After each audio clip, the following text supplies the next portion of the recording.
Saraswati Devi Kauravani Pracharine Nirvishesha Shanyavari Paschatya Deshatarine Vanchakalpatarubhyascha Kripa Sindhu Bhayevacha Patitanam Pavanebhyo Vaishnavibhyo Namo Namaha Jaya Shri Krishna Chaitanya Prabhu Nityananda Shri Advaita Gadadhar Shri Vasadi Gaur Bhaktavinda Hare Krishna Krishna Krishna Hare Hare Hare Rama Rama Rama Hare Hare.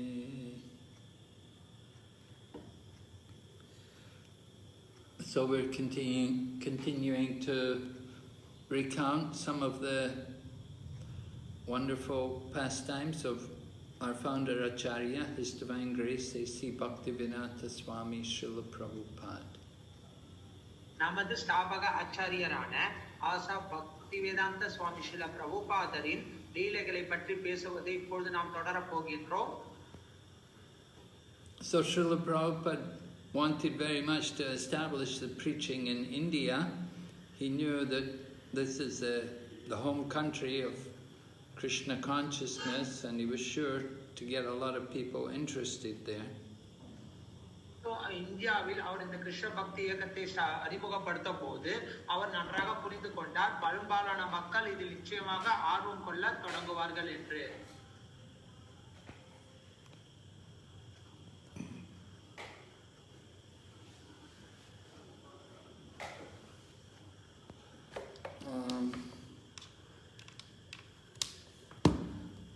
So Prabhupada began, when he first came back to India after being in the West, he brought with him, leaders, all the different leaders from different cities in USA, he brought them with him to India with them.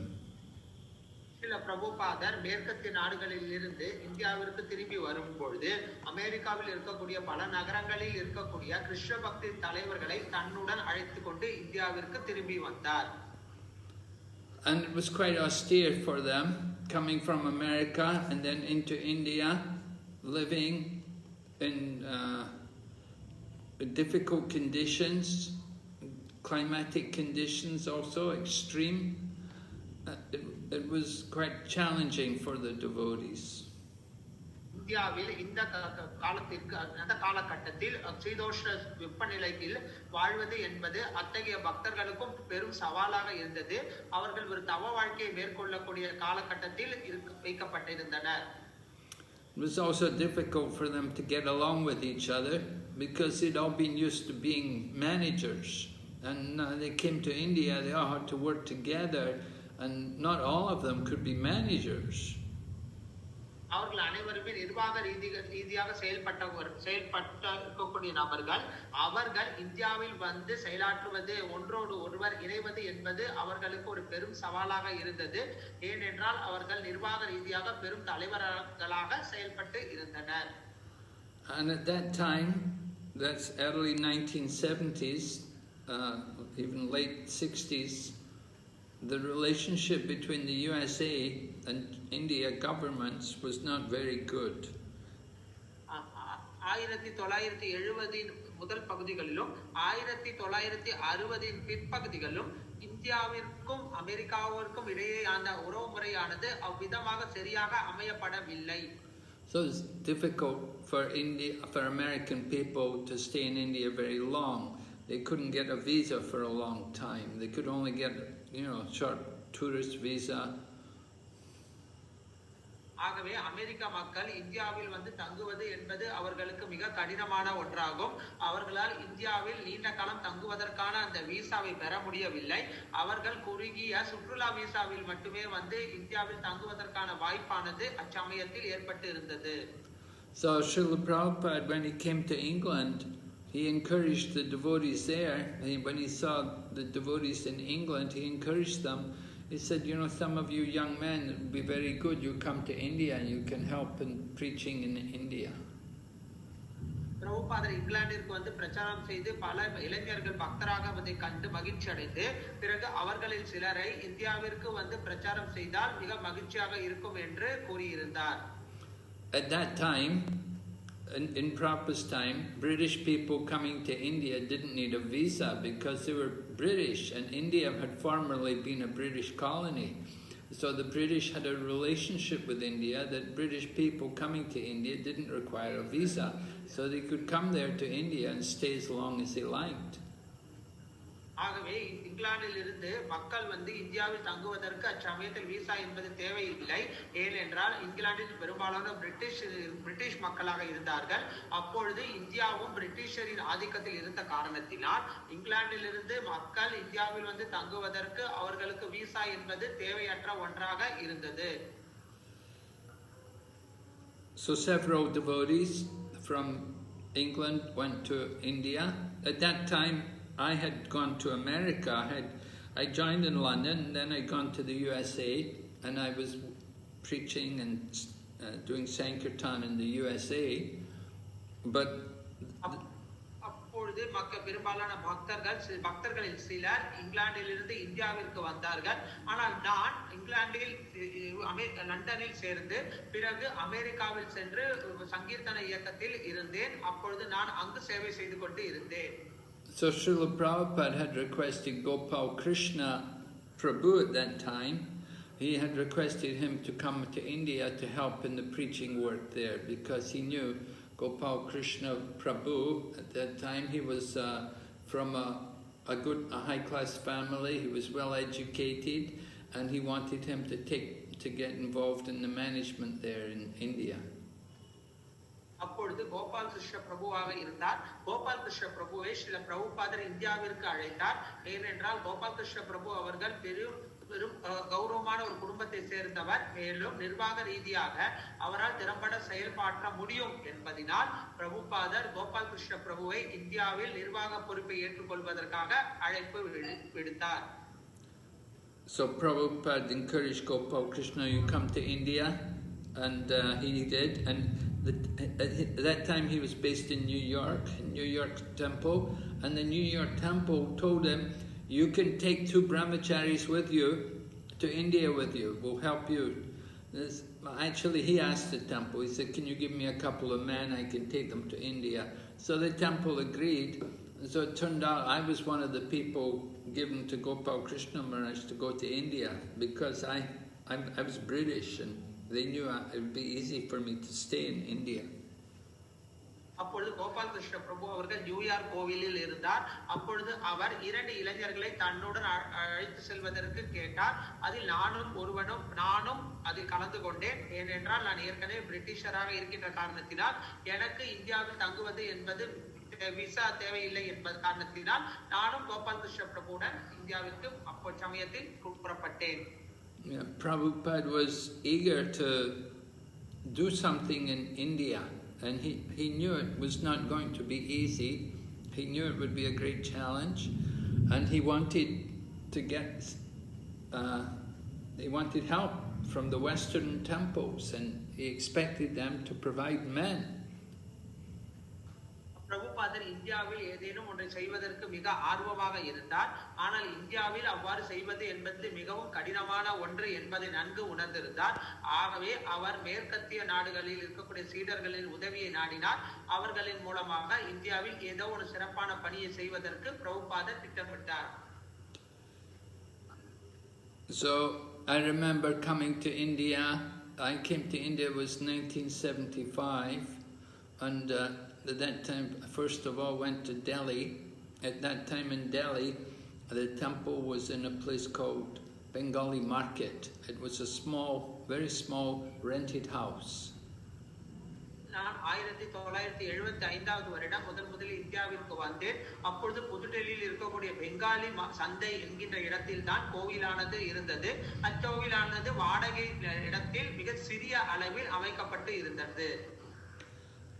And the devotees there were worshipping Radha Parthasarati, the big Radha and Krishna deities. Although there was only four devotees in the temple, there was only four. There was Tejas Prabhu and his wife, there was a couple of American ladies, and there was one Indian man, and then I came. அப்பொழுது அங்கு 4 அல்லது 5 பக்தர்கள் மட்டுமே இருந்தார்கள். Ages பிரபு மற்றும் அவரது மனைவி, அமெரிக்க தம்பதியர் மற்றும் ஒரு சிலர், மேலும் என்னுடன் சேர்த்து நாங்கள் அனைவரும் ராதா பார்த்தசாரதியின் விக்கிரகத்தை அங்கு வழிபாடு செய்து கொண்டிருந்தோம். So it's really difficult. The only source of maintenance of the temple was coming from life membership, and we had to enroll people as life members. At that time the membership fee was what we would say in Hindi, 2,222 rupees. அச்சமயத்தில் கோவிலை நிர்வாகம் செய்வது என்பது மிகவும் கடினமான ஒன்றாகும். ஏனென்றால் எங்களுக்கு அந்த அளவிற்கு வருமானமானது வரவில்லை. நாங்கள் கோவிலில் ஆயுள் சந்தா உறுப்பினர்களை பிடிப்பதன் மூலமாகத்தான் இந்த கோவிலை நிர்வாகம் செய்து கொண்டிருந்தோம். அச்சமயத்தில் ஆயுள் சந்தா உறுப்பினரின் தொகை 2,222 ரூபாய். இதை நாங்கள் ஒவ்வொரு நபரிடமிருந்து பெற்று நாங்கள் அந்த கோவிலை நடத்த வேண்டிய சூழ்நிலையில் அமைந்திருந்தது. So in Delhi, of course, is a Hindi-speaking town. Of course, it's a national language, and we didn't really know Hindi, and it was not easy for us, therefore, to meet people and to cultivate people and to get life members was not easy. அச்சமயத்தில் தேசிய மொழியாக இந்தி இருந்தது. மக்களில் பெரும்பாலானோர் டெல்லியில் இந்தி பேசிக் கொண்டிருந்தனர். எங்களுக்கு இந்தி அந்த அளவுக்கு தெரியாத காரணத்தினால் மக்களிடம் சென்று பேசுவது, அவர்களை ஆயுள் உறுப்பினராக மாற்றுவது என்பது மிகப்பெரிய சவாலாக, மிக கடினமான செயலாக எங்களுக்கு அமைந்திருந்தது. We were a very new society, and people were doubtful how long we could survive. நாங்கள் ஒரு புதிய சமுதாயமாக இருக்கின்ற காரணத்தினால் மக்களுக்கு சந்தேகம் வந்தது. இவர்கள் எத்தனை நாட்களை தாக்கு பிடிப்பார்கள் என்று எங்கள் மீது சந்தேகம் கொண்டனர். People would ask us, where is your temple? And you know, of course, at that time we just opened in 1974, I think, or 73, we opened the Krishna Balaram temple in Vrindavan. அப்பொழுது மக்கள் எங்களிடம் கேள்வி கேட்பார்கள், உங்களது கோவில் எங்கு இருக்கின்றது என்று. நான் நினைக்கின்றேன் 1973 அல்லது 74வது வருடம் கிருஷ்ணன் பலராமர் கோவிலானது விருந்தாவனத்தில் திறக்கப்பட்டு இருந்தது. And that was the only temple in the whole of India. இந்தியாவிலே அது ஒரே ஒரு கோவில் தான் அச்சமயத்தில் திறக்கப்பட்டு இருந்தது. Actually, that was the only temple in the world at that time, practically. Everything else, the deities were put in some rented house, some rented property. ஆகவே நான் நினைக்கின்றேன் உலகத்திலே அது ஒன்றுதான் நம்முடைய நிலமாக அச்சமயத்தில் இருந்தது. மற்ற இடங்கள் அனைத்திலும் விக்கிரகமானது ஒரு வாடகை இடத்தில் வைத்து வழிபாடு செய்யப்பட்டனர். So people would look at our society and they would see us and they would think, well, you know, how long are these people going to stay here? If I become a life member, what good will it do me, this society? Is it going to continue? We wonder how long it's going to continue. மக்கள் இந்த இயக்கத்தை பார்த்து இவர்கள் எத்தனை நாட்கள் இருக்க போகின்றார்கள், இது ஒரு புது சமுதாயமாக இருக்கின்றது, இந்த இயக்கத்தில் ஆயுள் உறுப்பினராக சேருவதால் என்ன பலன் கிடைக்க போகின்றது, இவர்கள் எத்தனை நாட்கள் இருப்பார்கள் என்று பல கேள்விகள் மக்கள் மனதில் ஓடத் தொடங்கின. So Prabhupada would come to visit. When he would come, before going to Vrindavan, if he arrived in Delhi, before he went to the temple, before he went to Vrindavan, he would first of all come to the temple in Delhi. பிரபுபாதர் விருந்தாவனத்திற்கு போகும்போது, அதாவது டெல்லியில் இறங்கினார் என்றால், அவர் விருந்தாவனத்திற்கு போவதற்கு முன்னால் முதலில் டெல்லியில் இருக்கக்கூடிய கோவிலுக்கு தான் வருகை புரிவார்.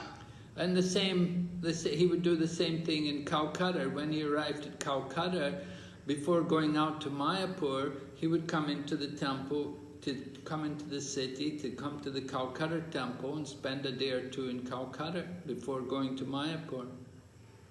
அதுபோல கல்கட்டாவிற்கு வந்தார். ஆனால் மாயாப்பூருக்கு செல்வதற்கு முன்னால் ஸ்ரீல பிரபுபாதர் கல்கட்டாவில் இருக்கக்கூடிய கோவிலில் ஒரு நாள் அல்லது 2 நாட்கள் தங்கிய பிறகுதான் அங்கிருந்து மாயாப்பூருக்கு செல்வார். He never neglected to go to any of the centers. He wanted to see each of the centers and see how they were doing, how they were maintaining. அவர் எந்த ஒரு கிளையையும் நிராகரிக்கவில்லை.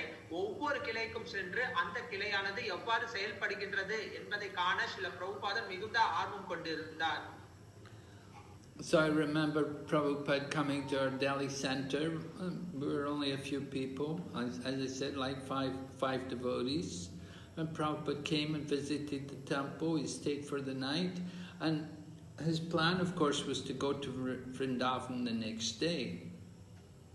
ஸ்ரீல பிரபுபாதர் டெல்லிக்கு வருகை புரியும் பொழுது 4 அல்லது 5 பக்தர்கள் தான் இருந்தார்கள். ஸ்ரீல பிரபுபாதர் அன்றைய இரவு அங்கு தங்கி இருந்தார். அவரது திட்டம் மறுநாள் காலை விருந்தாவனத்திற்கு புறப்பட வேண்டும் என்பதாகும். So we were a small temple. We didn't have any vehicle or any transportation of our own. But Tejas Prabhu, the temple president, he had arranged a little program in our temple. And he'd invited some of the important life members to come and meet Prabhupada. எங்களிடம் பிரபுபாதரை அழைத்து செல்வதற்கு வாகனம் எதுவும் இல்லை. அப்பொழுது தேஜஸ் பிரபு அவர்கள் ஒரு சிறிய நிகழ்ச்சி ஒன்றை ஏற்பாடு செய்திருந்தார். அப்பொழுது அங்கு இருந்த 1000 உறுப்பினர்கள் அனைவரையும் அழைத்து ஸ்ரீல பிரபுபாதரை சந்திக்கும்படி ஏற்பாடுகளை செய்திருந்தார். அவர்கள் அனைவரும் அங்கு வந்து ஸ்ரீல பிரபுபாதரை சந்திப்பதற்கு வந்தனர்.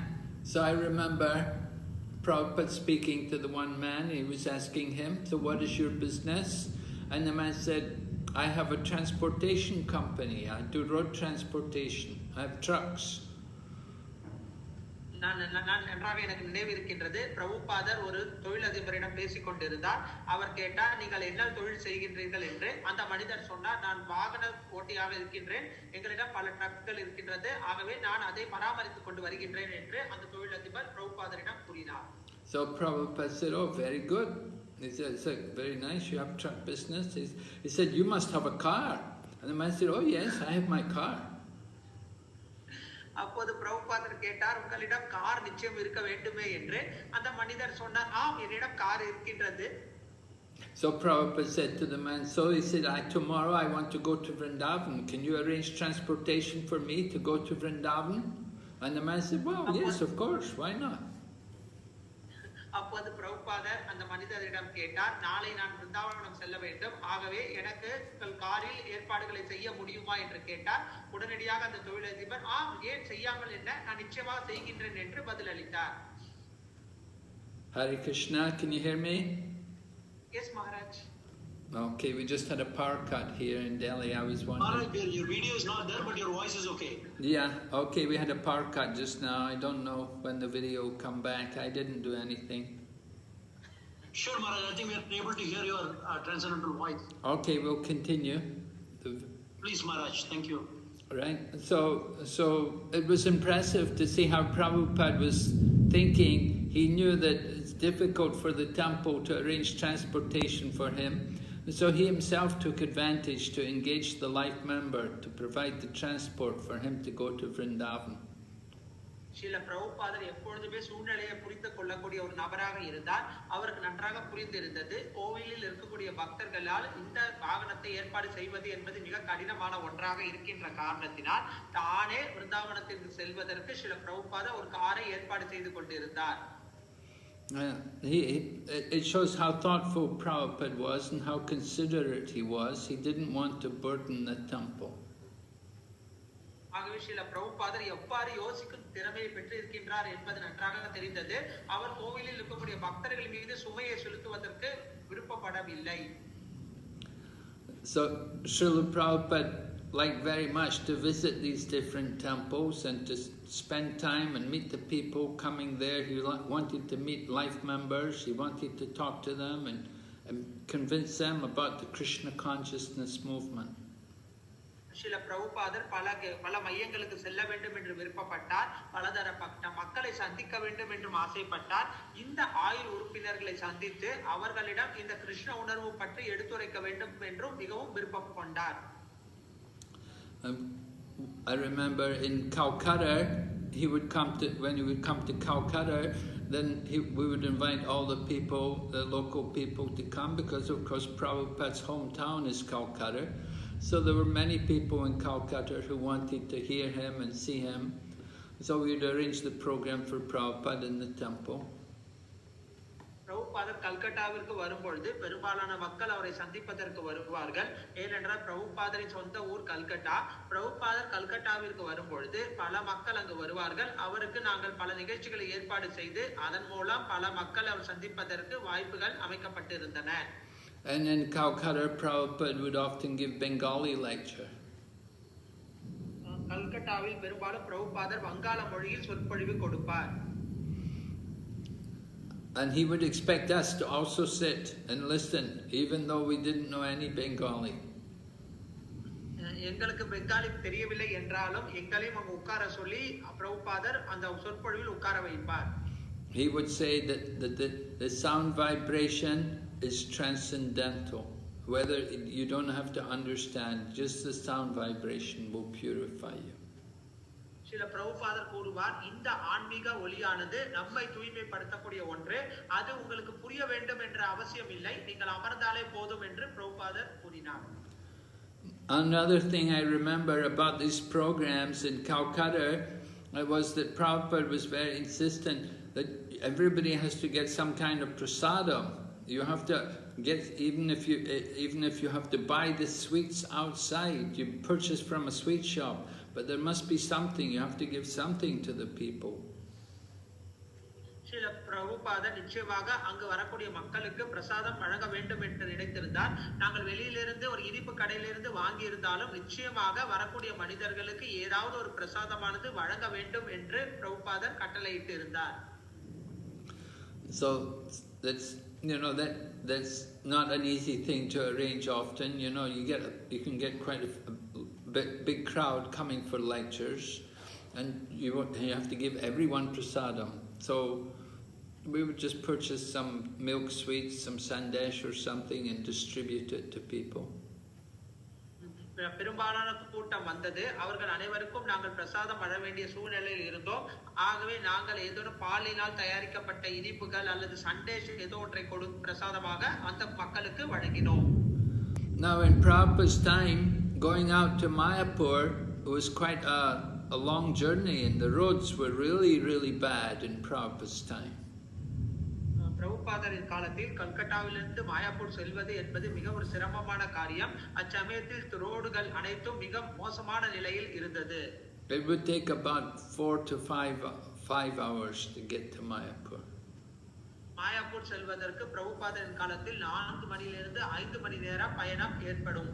And Prabhupada always had a program. He had a program that about halfway to Mayapur, on the road, on the main road, there was a little garden area with mango trees, and Prabhupada would always stop there, and he would take his breakfast there. பிரபுபாதர் மாயாப்பூருக்கு போகும்போது வழியில் பல நிகழ்ச்சிகள் ஏற்பாடு செய்யப்பட்டிருந்தது. உதாரணத்திற்கு பிரபுபாதர் போகக்கூடிய தூரத்தில் ஒரு இடத்தில் மாங்காய் தோட்டமானது இருந்தது. அந்த தோட்டத்தில் அமர்ந்துதான் பிரபுபாதர் தனது காலை உணவை உண்பார். So on one occasion there was quite a number of devotees going out to Mayapur with Prabhupada. Gargamuni had come, Gargamuni Swami at that time. He had come with a party, and they had Mercedes-Benz trucks. There was a fleet of about 5 vehicles, Mercedes-Benz vehicles, which he'd brought to India for preaching. And they were all going out to Mayapur with Prabhupada. Prabhupada had his car, and all the other cars were following. அப்பொழுது ஒரு சமயத்தில் பிரபுபாதருடன் பல பக்தர்கள் மாயாப்பூருக்கு செல்வதாக அமைந்திருந்தது. கர்கமுனி சுவாமியாக இருந்தவர் ஒரு பெரும் பக்தரின் கூட்டத்தை அழைத்துக் கொண்டு அமெரிக்காவிலிருந்து ஏற்றுமதி செய்யப்பட்ட வாகனத்தில் வந்தார். பிரபுபாதரின் காருக்கு பின்னால் இவர்களது காரும் பிரபுபாதருடன் சேர்ந்து சென்றது. Yeah, there was Gargamuni Swami, and there were several other Swamis also there at that time. And so what happened was, Prabhupada as usual, he went to the mango grove, and everything was set up, and Prabhupada was arranged, and we all served Srila Prabhupada. Everybody served Prabhupada his breakfast. அப்பொழுது கர்க்கமுடியுடன் பல சுவாமிகள் அங்கிருந்து புறப்பட்டனர். அங்கு சென்ற போது ஸ்ரீல பிரபுபாதர் அந்த மாங்காய் தோட்டத்திற்குள் மாமர தோட்டத்திற்குள்ளே அமர்ந்தார். அப்பொழுது எங்களுடன் சேர்த்து பல பக்தர்கள் ஸ்ரீல பிரபுபாதருக்கு உணவு பரிமாறிக் கொண்டிருந்தோம். And after Prabhupada took his breakfast, then we sat all the sannyasis down. There's like half a dozen sannyasis there. So all the sannyasis sat down and we all served the sannyasis their breakfast. பிரபுபாதர் உண்ட பிறகு அங்கு ஒரு 6 சன்னியாசிகள் போல இருந்தார்கள். அந்த சன்னியாசிகள் அனைவரும் அமர நாங்கள் அவர்களுக்கு பிரசாதம் பரிமாறினோம். Then after the sannyasis had finished their breakfast, then we all took our prasadam. அந்த சன்னியாசிகள் அனைவரும் தங்களது உணவை முடித்த பிறகு நாங்கள் எங்களது பிரசாதத்தை உண்ணத் தொடங்கினோம். So Srila Prabhupada was watching and he was very pleased, and he said afterwards, he commented, he said, when the etiquette is observed, then certainly Krishna is present. So பிரபுபாதர் இதை பார்த்து மிகவும் மகிழ்ச்சி அடைந்தார். பிறகு பொதுவாக அவர் கூறினார், இந்த வரைமுறையானது சரியாக அனுசரிக்கப்படுமானால் கிருஷ்ணர் மிகவும் திருப்தி அடைகின்றார். Later on we would read in Chaitanya Charitamrita how Lord Chaitanya had tested Sanatana Goswami, how Sanatana Goswami walked on the hot sand burning his feet rather than walking in front of the temple of Lord Jagannath.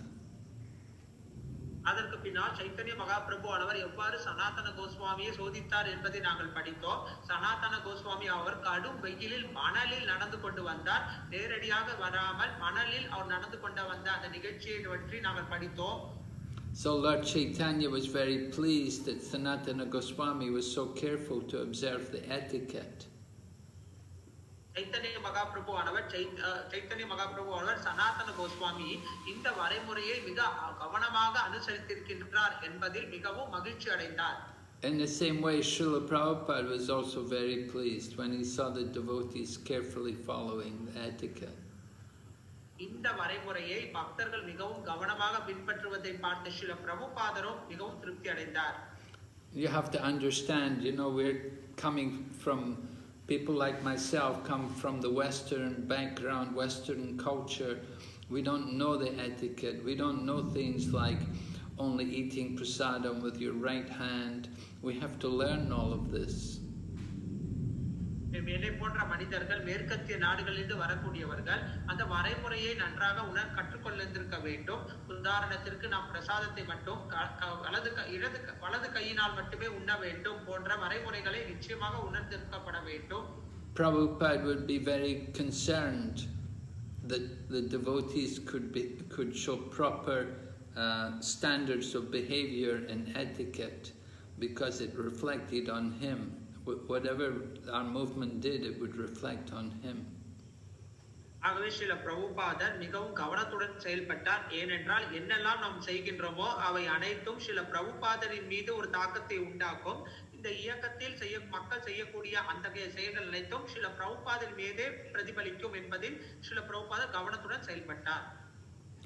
If somebody offers you prasadam and you take the prasadam with your left hand, then it's very bad. It looks very bad, and people all certainly notice.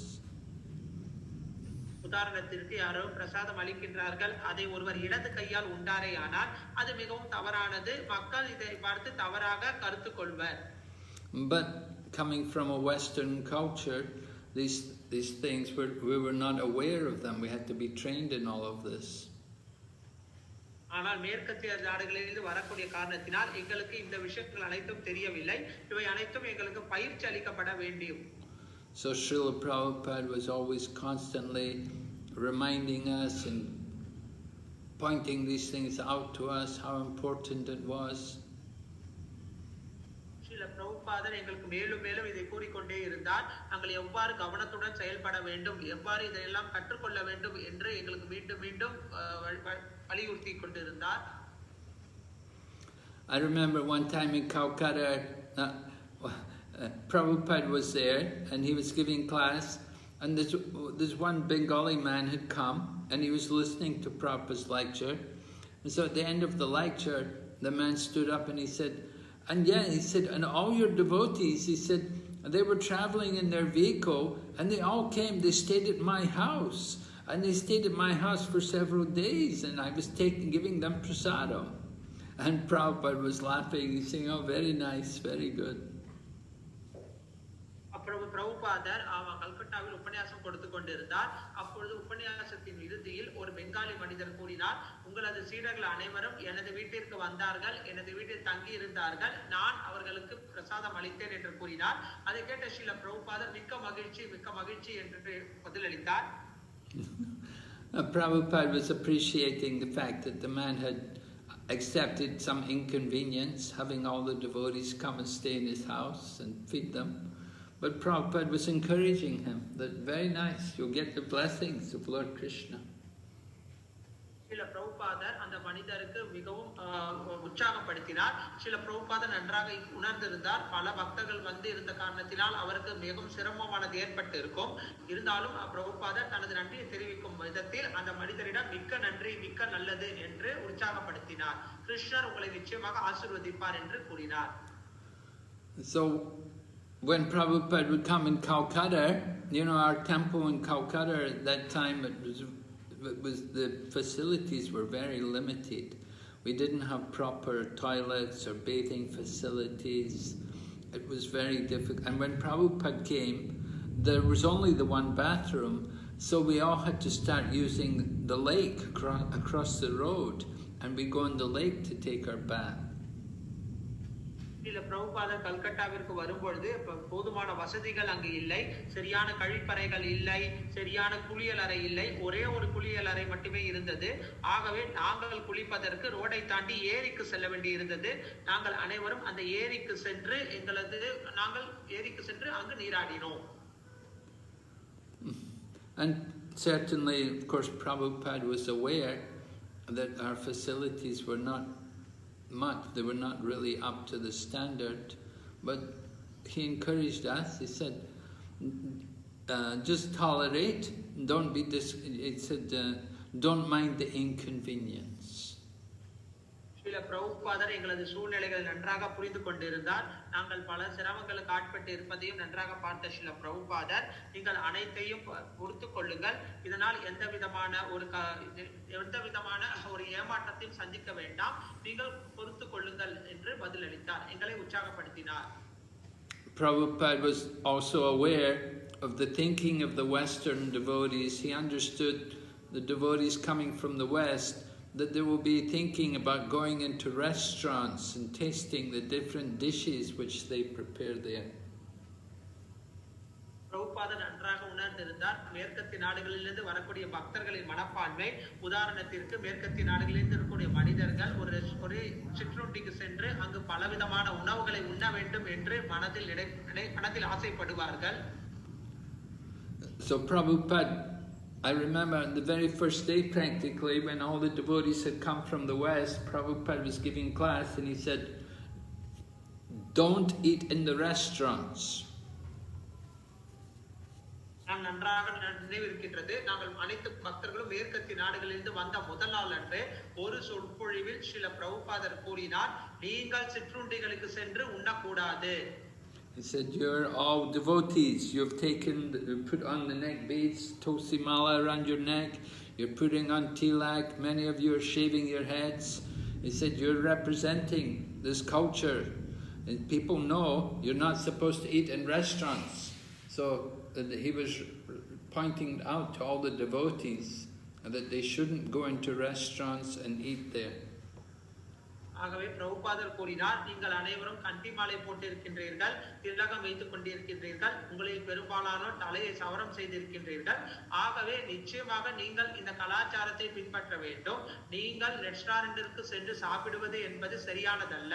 ஆகவே நீங்கள் ரெஸ்டாரண்டிற்கு சென்று சாப்பிடக்கூடாது என்று எங்களுக்கு கட்டளையிட்டார். And when devotees first came to Mayapur, in the first couple of festivals in Mayapur, they weren't very sure what to do. There was no clear program, and people would come and it would be difficult for them, and they would end up laying around and just sweltering in the heat. பிரபுபாதர் மாயாப்பூரில் நிகழ்ச்சி அமைக்கும் பொழுது அந்த நிகழ்ச்சி எப்படி நடத்துவது என்பதை பற்றி எங்களுக்கு தெளிவான கருத்துக்கள் இல்லை. மக்கள் அங்கும் இங்குமாக அலைப்பாய்ந்து கொண்டு இருந்தார்கள், இங்கும் அங்கும் சுற்றி திரிந்தார்கள். அந்த நிகழ்ச்சியை பற்றி ஒரு சரியான அட்டவணை எங்களால் ஏற்பாடு செய்ய முடியவில்லை. So then some devotees got the idea to start giving more classes, to start having more seminars. Then Prabhupada was very pleased and he encouraged that. அப்பொழுது ஒரு சில பக்தர்கள் நான் நிறைய சொற்பொழிவுகள் செமினார்கள் வழங்க வேண்டும் என்று கூறினார். அப்பொழுது பிரபுபாதர் அதையும் உற்சாகப்படுத்தினார். And he knew that devotees coming from the West, not everyone is so much inclined to study Shastra. But he said that those who don't want to study Shastra, they can work in the fields. He said they can do the agriculture, the farming. சில பிரபுபாதர் நன்றாக உணர்ந்திருந்தார். மேற்கத்திய நாடுகளிலிருந்து வரக்கூடிய பக்தர்களை நிறைய பெரும்பாலானோர் சாஸ்திரங்களை படிப்பதற்கு அவ்வளவாக ஆர்வம் கொள்வதில்லை. அவ்வாறு ஆர்வம் இல்லாத பக்தர்கள் வயலில் சென்று விவசாயத்தை செய்யலாம் என்று சில பிரபுபாதர் அதற்கு வழிவகுத்தார். So Prabhupada understood that Krishna consciousness is for everyone, and not everyone's going to be a Brahman, but everyone is a devotee, and they can be engaged in some way or other for the service of Krishna. சில பிரபுபாதர் அனைவருமே கிருஷ்ணரின் தொண்டில் ஈடுபட வேண்டும் என்று நினைத்தார். அனைவராலும் பிராமணர்கள் ஆக முடியாது. ஆனால் இந்த கிருஷ்ண உணர்வானது அனைத்து மக்களுக்குமே பொதுவானது. ஆகவே அனைத்து மக்களும் ஏதோ ஒரு விதத்தில் கிருஷ்ணருக்கு தொண்டு செய்ய வேண்டும் என்பது சில பிரபுபாதரின் எண்ணம். One devotee had come from Hawaii and he knew about gardening, and so he started to plant flowers, and he'd been growing a lot of flowers in Mayapur, and Prabhupada was so pleased by that. சில பக்தர் ஹவாயிலிருந்து வந்தார். அவருக்கு இந்த தோட்ட வேலைகள் நன்றாக தெரிந்திருந்தது. அதன் மூலமாக பூந்தோட்டங்களை மாயாப்பூரில் அமைத்து அந்த சேவையை செய்து கொண்டிருந்தார். இதை பார்த்த சில பிரபுபாதர் அவரை உற்சாகப்படுத்தி மிகவும் திருப்தி அடைந்தார். Another devotee was expert motor mechanic, and he could arrange it. He could fix them when Prabhupada's car had any problems. He could immediately fix it, and Prabhupada appreciated that. ஒரு பக்தர் மோட்டார் மெக்கானிக்கல் மோட்டார் வேலை செய்வதில் மிக வல்லுநராக இருந்தார். பிரபுபாதின் காருக்கு ஏதேனும் பிரச்சனை ஏற்பட்டால் அதை செய்யக்கூடிய அளவுக்கு திறம் படைத்திருந்தார். இதன் மூலம் பிரபுபாதர் அவரிடமும் திருப்தி அடைந்தார். So Prabhupada liked to see the devotees use whatever skills they had to use them in the service of Krishna. ஆகவே சில பிரபுபாதர் பக்தர்களுக்கு என்னெல்லாம் திறமை இருக்கின்றதோ அவை அனைத்தும் கிருஷ்ணரின் சேவையில் ஈடுபடுத்த வேண்டும் என்று நினைத்திருந்தார். I had the opportunity of being with the BBT library party, and we were traveling around India distributing Prabhupada's books, sets of Bhagavatam and Chaitanya Charitamrita to libraries all over India. நான் பக்தி வேதாந்த புத்தக அறக்கட்டளை நூலகத்தில் ஒரு சேவை செய்து கொண்டிருந்தேன். நான் பல பக்தர்களுடன் எல்லா இடங்களுக்கும் சென்று நூலகங்களில் இந்த பகவத்கீதை, ஸ்ரீமத் பாகவதம் மற்றும் சைத்தன்ய சரிதாமிருதம் போன்ற புத்தகங்களை நூலகங்களுக்கு சென்று கொடுப்பதை வழக்கமாக கொண்டிருந்தேன். So before Prabhupada had gone to the West, he had printed the first 3 volumes of Srimad Bhagavatam in India, and he'd also taken orders, and he'd received orders from some government libraries. சில பிரபுபாதர் அமெரிக்காவுக்கு செல்வதற்கு முன்னால் ஸ்ரீமத் பாகவதத்தின் முதல் 3 வால்யூம்களை முடித்திருந்தார். மேலும் சில பிரபுபாதருக்கு அரசாங்க நூலகத்தில் இருந்து ஆர்டர்களும் வந்திருந்தது. அதையும் கொடுக்க வேண்டிய சூழ்நிலையில் அச்சமயத்தில் நாங்கள் இருந்தோம். So in course of time, we were bringing out more and more volumes of Srimad Bhagavatam. As Prabhupada would write, his writings would go to the BBT office in Los Angeles, and they would edit it and type it all up and edit it, and then they would get it printed and gradually bring out more volumes of Bhagavatam. காலப்போக்கில் பாகவதத்தின் மற்ற பிரதிகளும் வர தொடங்கியது. சில பிரபுபாதர் பாகவதத்திற்கு மொழிபெயர்ப்பு பொருளை எழுத அது லாஸ் ஏஞ்சலஸில் இருக்கக்கூடிய அச்சீட்டு தளத்தில் அச்சிடப்பட்டு மேலும் பல இடங்களுக்கு வழங்கப்படும். அது காலப்போக்கில் பல பிரதிகளாக வெளிவந்து எங்களுக்கு அது கிடைத்தது. And then Chaitanya Charitamrita, in the middle of the Srimad Bhagavatam, the Chaitanya Charitamrita started to come out, and one American devotee had come and he went around the different holy places and to the different temples and took pictures of different temples and holy places and deities, and these were used to also illustrate the Chaitanya Charitamrita. அப்பொழுது சைத்தன்ய சரிதாமிர்தமானது ஸ்ரீமத் பாகவதம் வெளியிடப்படக்கூடிய மத்தியில் அந்த சைத்தன்ய சரிதாமிர்தமானது வெளியிடப்பட்டது. ஒரு அமெரிக்க பக்தர் அனைத்து திவ்ய இடங்களுக்கும் சென்று அங்கு பல புகைப்படங்களை எடுத்து அங்கு சைத்தன்ய மகாபிரபு லீலைகளையும் எடுத்துரைக்கும் விதத்தில் சேவை செய்து கொண்டிருந்தார். So we were asked to, I was asked I got the opportunity to join the BBT. Previously I'd been working in doing life membership, but I got the opportunity to join BBT, and it meant I could go and travel around India and see the different places and at the same time distribute Prabhupada's books. நான் முதலில் ஆயுள் உறுப்பினர்களை சேர்ப்பதில் சேவை செய்து கொண்டிருந்தேன். பிறகு பக்தி வேதாந்த புத்தக அறக்கட்டளையில் சேவை செய்யக்கூடிய வாய்ப்பானது கிடைத்து நான் அதன் மூலமாக பல இடங்களுக்கு சென்று பிரச்சார பணியிலும் ஈடுபட்டேன். So we would often go to different temples. There's many big temples around India, and we'd go to these different temples, and we'd find, and usually these temples also had a library. So we would show them the books, and we would request them to take the books for their library. நான் இந்தியாவில் இருக்கக்கூடிய பெரும்பாலான கோவில்களுக்கு செல்வேன். அந்த கோவில்களில் நூலகமானது இருக்கும். அந்த நூலகத்திற்கு சென்று அவர்களை இந்த புத்தகங்களை எடுத்துக்கொள்ளும்படி கோரிக்கை கொடுப்போம். And we would show them, if the picture of their temple was in our book, then that would be a great advantage, and they would be very impressed to see the picture of their temple in our book, and they would immediately order the whole set. நாங்கள் அவர்களது கோவிலை எங்களது புத்தகத்தில் இருக்கக்கூடிய பக்கத்தில் காட்டினோம் என்றால் அதை பார்த்து அவர்கள் மிக மகிழ்ச்சி அடைவார்கள். இதன் மூலமாக எங்களுக்கு பெருமளவில் ஆர்டர்கள் கிடைத்தது. இதன் மூலமாக அவர்களுக்கு நாங்கள் இந்த பாகவதம் போன்ற புத்தகங்கள் செட்டை அப்படியே அளித்தோம். Of course, Chaitanya Charitamrita is in Bengali, not very suitable for them, like South Indian temples and so on. They didn't like this Bengali book, Bengali Shastra. But we show them the picture of their temple and say, no, look, your temple is here. It's all told about in this book, your wonderful temple. And so we would convince them to get the books. பொதுவாக சைத்தன்ய சரிதாமிர்தமானது வங்காள மொழியில் இருந்தது. தென்னிந்தியாவில் வங்காளத்தை பற்றி அதிக ஆர்வம் மக்கள் கொள்வதில்லை. ஆனால் நாங்கள் அவர்களிடம் பாருங்கள், இந்த புத்தகத்தில் உங்களது கோவிலின் சிறப்பம்சம் இருக்கின்றது என்று கூறும்போது அவர்கள் மிகுந்த ஆர்வம் காட்டுவார்கள். இதன் மூலமாக அவர்களை சமாதானப்படுத்தி நாங்கள் புத்தகங்களை அவர்களிடம் கொடுத்தோம். And then we would also go to schools and colleges and so on, and we would ask them to also get our books. But they would say, well, we need to get permission, we need to get recommendation from the chief minister. நாங்கள் பல கல்லூரிகள் பள்ளிகளுக்கு சென்று அவர்களிடத்தில் நாங்கள் புத்தகங்களை கொடுப்போம். ஆனால் அவர்கள் நாங்கள் முதலமைச்சரிடமிருந்து அனுமதி பெற்ற பிறகுதான் நாங்கள் இந்த புத்தகங்களை எடுத்துக்கொள்ள முடியும் என்று எங்களிடம் கூறினார்கள். So we would go to the government offices, we'd find out where the chief minister was, and we'd meet the secretary of the chief minister. அப்பொழுது நாங்கள் அரசாங்க அலுவலகத்திற்கு சென்று முதலமைச்சரை பார்ப்பதற்கு போவோம். முதலில் நாங்கள் முதலமைச்சரின் உதவியாளர்களை பார்ப்பதற்கு சென்றோம். Chief ministers are all very busy people. They're all big men. They're very much involved with politics, and they don't have much time. முதலமைச்சர் பொதுவாக இந்த அரசியலில் இருப்ப காரணத்தினால் அவருக்கு போதுமான நேரமானது எங்களிடம் கிடைப்பதற்கு மிகவும் கடினமாக இருந்தது.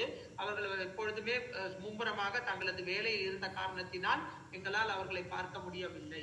But we would meet the secretary to the chief minister, who would be some very nice, polite, elderly man, and we'd talk to him and make friends with him and give him some books, presents. ஆனால் நாங்கள் முதலமைச்சரின் உதவியாளர்களை சந்திப்போம். அவர் சற்று வயது முதிர்ந்த நபராக நல்ல நடத்தை கொண்டவராக இருப்பார். அவர்களிடம் நட்பு ரீதியாக பாராட்டி அவர்களுக்கு புத்தகம், பிரசாதம் போன்றவற்றை கொடுத்து அவர்களிடம் ஒரு நல்ல உறவை நாங்கள் ஏற்படுத்தி கொண்டோம். And then we would tell them what we wanted. We would tell them that we want a letter from the chief minister recommending that schools and colleges to purchase sets of our books.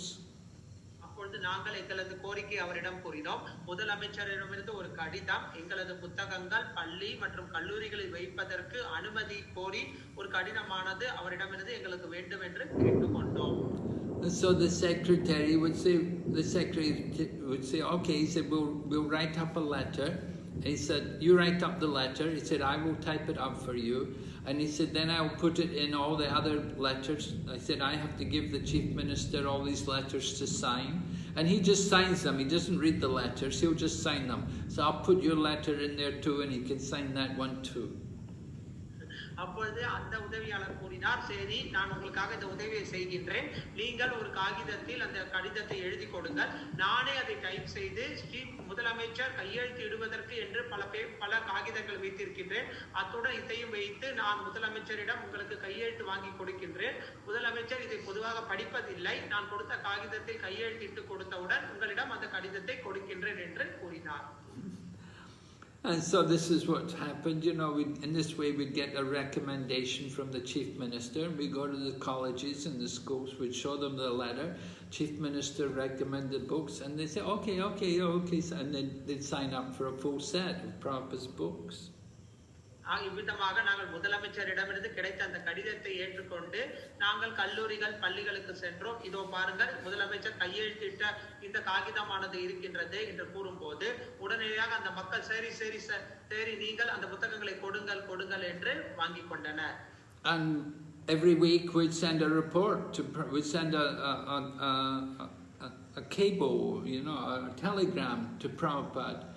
50 sets distributed in Gujarat, 47 sets distributed in Andhra Pradesh, 70 sets in Tamil Nadu. We'd send him a report how many sets of books we were distributing.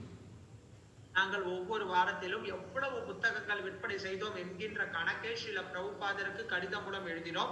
உதாரணத்திற்கு 50 செட்டுகள் குஜராத்தில் விற்பனை செய்யப்பட்டது, 47 செட்டுகள் ஆந்திராவில் விற்பனை செய்யப்பட்டது, 70 செட்டுகள் தமிழ்நாட்டில் விற்பனை செய்யப்பட்டது என்று நாங்கள் ஸ்ரீல பிரபுபாதருக்கு இந்த கணக்கை ஒப்படைத்தோம். And Prabhupada liked very much to get these reports. It was because Prabhupada's health was not very good, but when he would get reports about how many books we were distributing and how many places were signing up for standing orders of new books, he was very encouraged. Srila பிரபுபாதருக்கு அப்பொழுது உடல்நிலை சரியாக இல்லை. இருந்தாலும் எவ்வளவு புத்தகங்கள் நாங்கள் விற்பனை செய்தோம், எந்தெந்த இடங்களில் நாங்கள் விற்பனை செய்தோம், மேலும் எவ்வளவு புத்தகங்கள் ஆர்டர் வந்திருக்கின்றது என்று கேட்டபோது ஸ்ரீல பிரபுபாதர் மிகவும் உற்சாகம் அடைந்தார். One time Prabhupada asked the devotees from the library party, he asked them, he said, how do you do it? How do you manage to get so many orders? Because Prabhupada knew it was not a very easy thing to distribute these books, religious books. அப்பொழுது ஸ்ரீல பிரபுபாதர் நூலகத்திற்கு சென்று விநியோகிக்கின்ற பக்தர்களிடம் ஒரு கேள்வி கேட்டார். நீங்கள் எவ்வாறு இந்த நூலகங்களுக்கு சென்று இவ்வளவு புத்தகங்கள் விற்பனை செய்கின்றீர்கள்? ஏனென்றால் பிரபுபாதர் நன்றாக உணர்ந்திருந்தார், இத்தகைய நூலகங்களுக்கு சென்று புத்தகங்களை விநியோகம் செய்வது என்பது ஒரு சாதாரண காரியம் அல்ல. And then when we told Prabhupada about how we did it, how we got the secretary of the chief minister's help, and then Prabhupada said, oh, very good. He said, Krishna gave you good intelligence how to do it.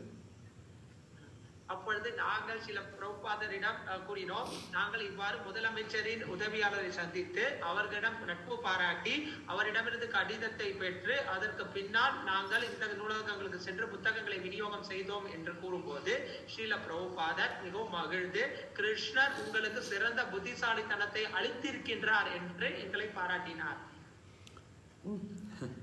Even one devotee, he was distributing books there was this one Jain temple, and there was the head of the Jain temple was there, he was a Jain saint, and he didn't speak any English, but he could understand Sanskrit. So he had the devotee, one of the people read the Sanskrit to him. அப்பொழுது ஒரு பக்தர் ஜெயின் கோவிலுக்கு சென்றார். அந்த ஜெயின் கோவிலின் தலைவர் ஆங்கிலம் தெரியாதவர், இருந்தாலும் அவர் சமஸ்கிருதத்தை நன்றாக புரிந்து கொண்டிருந்தார். அப்பொழுது ஒரு பக்தர் அவருக்கு சமஸ்கிருதத்தில் இதை எடுத்துரைத்தார், அதை அவர் கேட்டுக்கொண்டிருந்தார். And so of course they were devoted, they had very much faith in Lord Rishabdev, and when they saw that the fifth canto was about Lord Rishabdev, they were very impressed, and they wanted to hear what is Rishabdev's teaching, what is said about Lord Rishabdev. So they read the Sanskrit. They could only read the Sanskrit, they couldn't read the English. They read the Sanskrit text, and they said, "Oh, very good, we will take the set." அப்பொழுது அவர்கள் ரிஷபதேவரை பற்றி அங்கு பாகவதத்தில் 5வது காண்டத்தில் குறிப்பிடப்பட்டிருப்பதை பார்த்தவுடன் மிகவும் மகிழ்ச்சி அடைந்தார்கள். அவர்கள் ஆங்கிலம் தெரியாதவர்களாக இருந்தாலும் இந்த சமஸ்கிருதத்தின் உச்சரிப்பை கேட்க கேட்க அவர்களுக்கு ரிஷபதேவர் மீது இன்றும் கேட்க வேண்டும் என்கின்ற ஆவலின் காரணமாக இந்த புத்தகங்களின் செட்டை அவ்வாறே வாங்கிக் கொண்டனர். So in this way we were distributing Prabhupada's books in these days, 1970s. We were traveling around, going to colleges. They'd ask us always, give a class, give a talk to the students, and we would address them all. இவ்விதமாக 1970களில் நாங்கள் பல இடங்களுக்கு பயணம் செய்தோம். பள்ளிகள், கல்லூரிகள் என்று சென்று அங்கு புத்தகம் விநியோகம் செய்தோம். அங்கு இருக்கக்கூடிய மாணவர்களை சந்தித்து அவர்களிடம் பேசத் தொடங்கினோம். அவர்களுக்கு சொற்பொழிவு வழங்கினோம். We would get them all to chant, teach them all the Mahamantra. நாங்கள் அனைவரும் அவர்களை ஜபம் மகாமந்திரத்தை கூறும்படி உற்சாகம் செய்யப்படுத்தினோம். And just get them all impressed about the Hare Krishna movement, how it's everywhere, going all over the world. அப்பொழுது அவர்களை இந்த ஹரே கிருஷ்ணா இயக்கமானது எவ்வாறு உலகம் முழுவதும் பரவி கொண்டிருக்கின்றது என்பதை கூறி மிகவும் உற்சாகம் செய்தோம். We were in one town and the people told us that there's a guru in our town, you should go and see the guru. And so we went to the place where the guru was living and we met him, and he was very nice to us, and so we preached to him and we showed him about our Krishna consciousness movement. நாங்கள் ஒரு டவுனில் பிரச்சாரம் செய்து கொண்டிருந்தோம். அப்பொழுது அங்கு இருக்கக்கூடிய மனிதர்கள் இங்கு ஒரு குருவானவர் இருக்கின்றார் என்று கூறினார்கள். நாங்கள் அவரை சென்று சந்தித்தோம். அவர் மிக நன்றாக எங்களிடம் பேசினார். அவர்களுக்கு அந்த குருவிற்கு நாங்கள் இந்த கிருஷ்ண பக்தியை பற்றி எடுத்துரைத்தோம். And we showed him photographs of centers all over the world and how we're printing books in different languages, and he was really impressed. And he although he was a guru, he bought books for himself. அப்பொழுது நாங்கள் அவரிடம் எவ்வாறு இந்த வெளிநாடுகளில் இந்த இயக்கமானது செல்கின்றது, எவ்வாறு புத்தகங்கள் விநியோகம் செய்கின்றோம், எவ்வாறு பல நிகழ்ச்சிகள் நடந்து கொண்டிருக்கின்றது என்று கூறும்போது அந்த குருவானவர் மிகவும் வியப்படைந்தார். அவர் குருவாக இருப்பதினால் அவரிடமும் சில புத்தகங்கள் என்று வைத்திருந்தார். So in the town, usually people would come to him and give him donations, but when we came, he gave us donations. பொதுவாக மக்கள் அந்த குருவை சந்திக்க வரும்பொழுது அவருக்கு நன்கொடை வழங்குவது வழக்கம். ஆனால் இப்பொழுது நாங்கள் சென்ற போது எங்களுக்கு அந்த குருவானவர் நன்கொடை வழங்கினார். So this way, Srila Prabhupada's movement was so it was so sensational in the 1970s and 60s and 1970s. It was really something. It was really impressing people that they were seeing foreigners taking up this Krishna consciousness and traveling around preaching. ஆகவே 1970களில் வெளிநாட்டு மக்கள் உலகம் முழுவதும் சுற்றி கொண்டு இவ்வாறு பிரச்சாரம் செய்வது என்பது பார்த்து மக்கள் பலர் வியந்தனர். மக்கள் பலர் எங்களை உற்சாகப்படுத்தி அவர்களும் உற்சாகம் அடைந்தனர். But Prabhupada was concerned. He thought that the Indian people are not joining. He said some are becoming life members, but he said they're not joining. They're not taking up Krishna consciousness. ஆனால் ஸ்ரீல பிரபுபாதர் இந்தியாவில் பெரும்பாலானோர் இந்த கிருஷ்ண உணர்வை எடுப்பதில்லை என்பதை கண்டு மிகவும் வருந்தினார். மக்களில் பெரும்பாலானோர் ஆயுள் உறுப்பினர்களாக சேருகின்றார்கள், ஆனால் உண்மையில் அவர்கள் இந்த கிருஷ்ண உணர்வில் தங்களை முழுமையாக இணைத்துக் கொள்ளவில்லை என்று கருத்து ஸ்ரீல பிரபுபாதர் மனதில் ஓடியது. Prabhupada particularly wanted to see the educated Indians coming to Krishna consciousness. People with a good education, he thought that if they will take up Krishna consciousness, then they could be very useful in spreading this message. அப்பொழுது பிரபுபாதர் நினைத்தார், படித்த புத்திசாலி மனிதர்கள் இந்த கிருஷ்ண உணர்வை நன்றாக புரிந்து கொள்வார்களே ஆனால் இந்த கிருஷ்ண பக்தி இயக்கத்தை பரப்புவதற்கு, இந்த கருத்தை எடுத்துரைப்பதற்கு மிகவும் உதவியாக இருக்கும் என்று ஸ்ரீல பிரபுபாதர் நினைத்தார். We don't make any distinction. Everyone's got an opportunity, equal right to become Krishna conscious. நாங்கள் எந்த விதமான வேறுபாடும் பார்ப்பதில்லை. அனைவருமே கிருஷ்ண பக்தியை பயிற்சி செய்வதற்கு தகுதியானவர்களே. But if one has a good knowledge, then it's so much easier, it's so much easier for them to preach Krishna consciousness and to distribute it everywhere. ஆனால் ஒருவர் நன்றாக படித்திருந்தால் அவருக்கு இந்த கிருஷ்ண உணர்வை நன்றாக புரிந்து கொண்டு அதை வழங்குவதற்கு மிகவும் சிறப்பாக, மிகவும் உதவியாக இருக்கும். We know Srila Prabhupada had a very good education himself, that he was special among the devotees of Bhakti Siddhanta Saraswati, that not only did he know English, but he was also well educated in Sanskrit. Srila பிரபுபாதரும் மிகவும் நன்றாக கற்றறிந்த ஒரு நபர். ஆகவே பக்தி சித்தாந்த சரஸ்வதி தாக்கூரின் சீடர்களிலே ஸ்ரீல பிரபுபாதரும் மிக நன்றாக படித்திருக்கக்கூடியவர். அவருக்கு ஆங்கிலம் மட்டுமின்றி சமஸ்கிருதமும் நன்றாக படிக்கக்கூடிய புலமையானது இருந்தது. And of course his Bengali and Hindi are there. They're his like native languages, so he was very well equipped for preaching everywhere. மேலும் வங்காளம் மற்றும் இந்தியும் அவரது தாய்மொழியாக இருந்த காரணத்தினால் அவரால் எங்கும் சென்று கிருஷ்ண பக்தியை பிரச்சாரம் செய்யக்கூடிய திறமையானது இயல்பாக அமைந்திருந்தது. And he wanted the devotees that they would also be well prepared and qualified and able to distribute the message of Lord Chaitanya. Can you repeat once again? He wanted his devotees, the devotees, the members of the Krishna consciousness movement, should also be well equipped. They should know different languages and be able to preach. ஆகவே ஸ்ரீல பிரபுபாதரும் கிருஷ்ண பக்தி இயக்கத்தில் இருக்கக்கூடிய பக்தர்கள் அனைவருமே இந்த தகுதியை பெற்றிருக்க வேண்டும் என்று நினைத்தார். அவர்கள் பல மொழிகளை கற்று இந்த கிருஷ்ண உணர்வு செய்தியை அனைவரிடத்திலும் கொண்டு சேர்க்க வேண்டும் என்று ஸ்ரீல பிரபுபாதர் எண்ணிக்கொண்டிருந்தார். And so from Srila Prabhupada, he gave the structure, how devotees should study. He explained about Bhakti Shastri, then Bhakti Vaibhav, then Bhakti Vedanta, Bhakti Sarvabhauma, and he explained about how they can study the different books. மேலும் ஸ்ரீல பிரபுபாதர் பக்தி வைபவ், பக்தி வேதாந்த, பக்தி சர்வபௌமா, பக்தி சாஸ்திரி என்று எவ்வாறு பல நிலைகளில் புத்தகங்களை நாம் படிக்க வேண்டும் என்பதை பற்றியும் விளக்கம் கொடுத்தார்.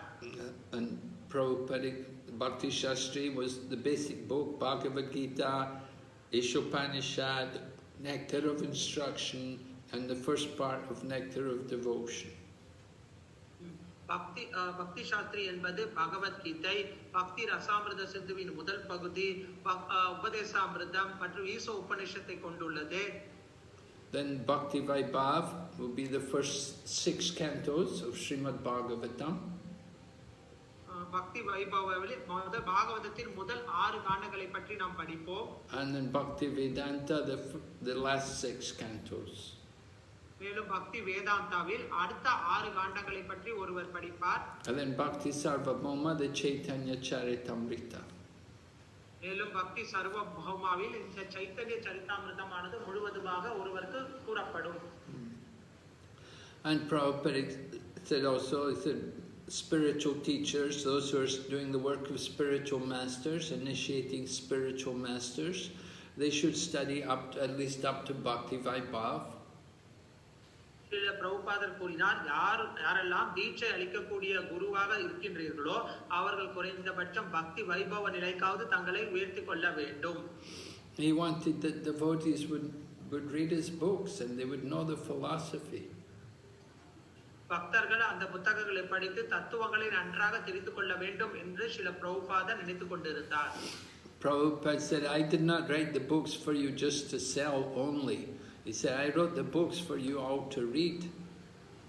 பிரபுபாதர் கூறினார், நான் இந்த புத்தகங்களை எழுதுவது என்பது விற்பனை செய்வதற்காக மட்டுமல்ல, இந்த புத்தகங்களை நீங்கள் அனைவருமே நிச்சயம் படிக்க வேண்டும் என்றும் கூறினார்.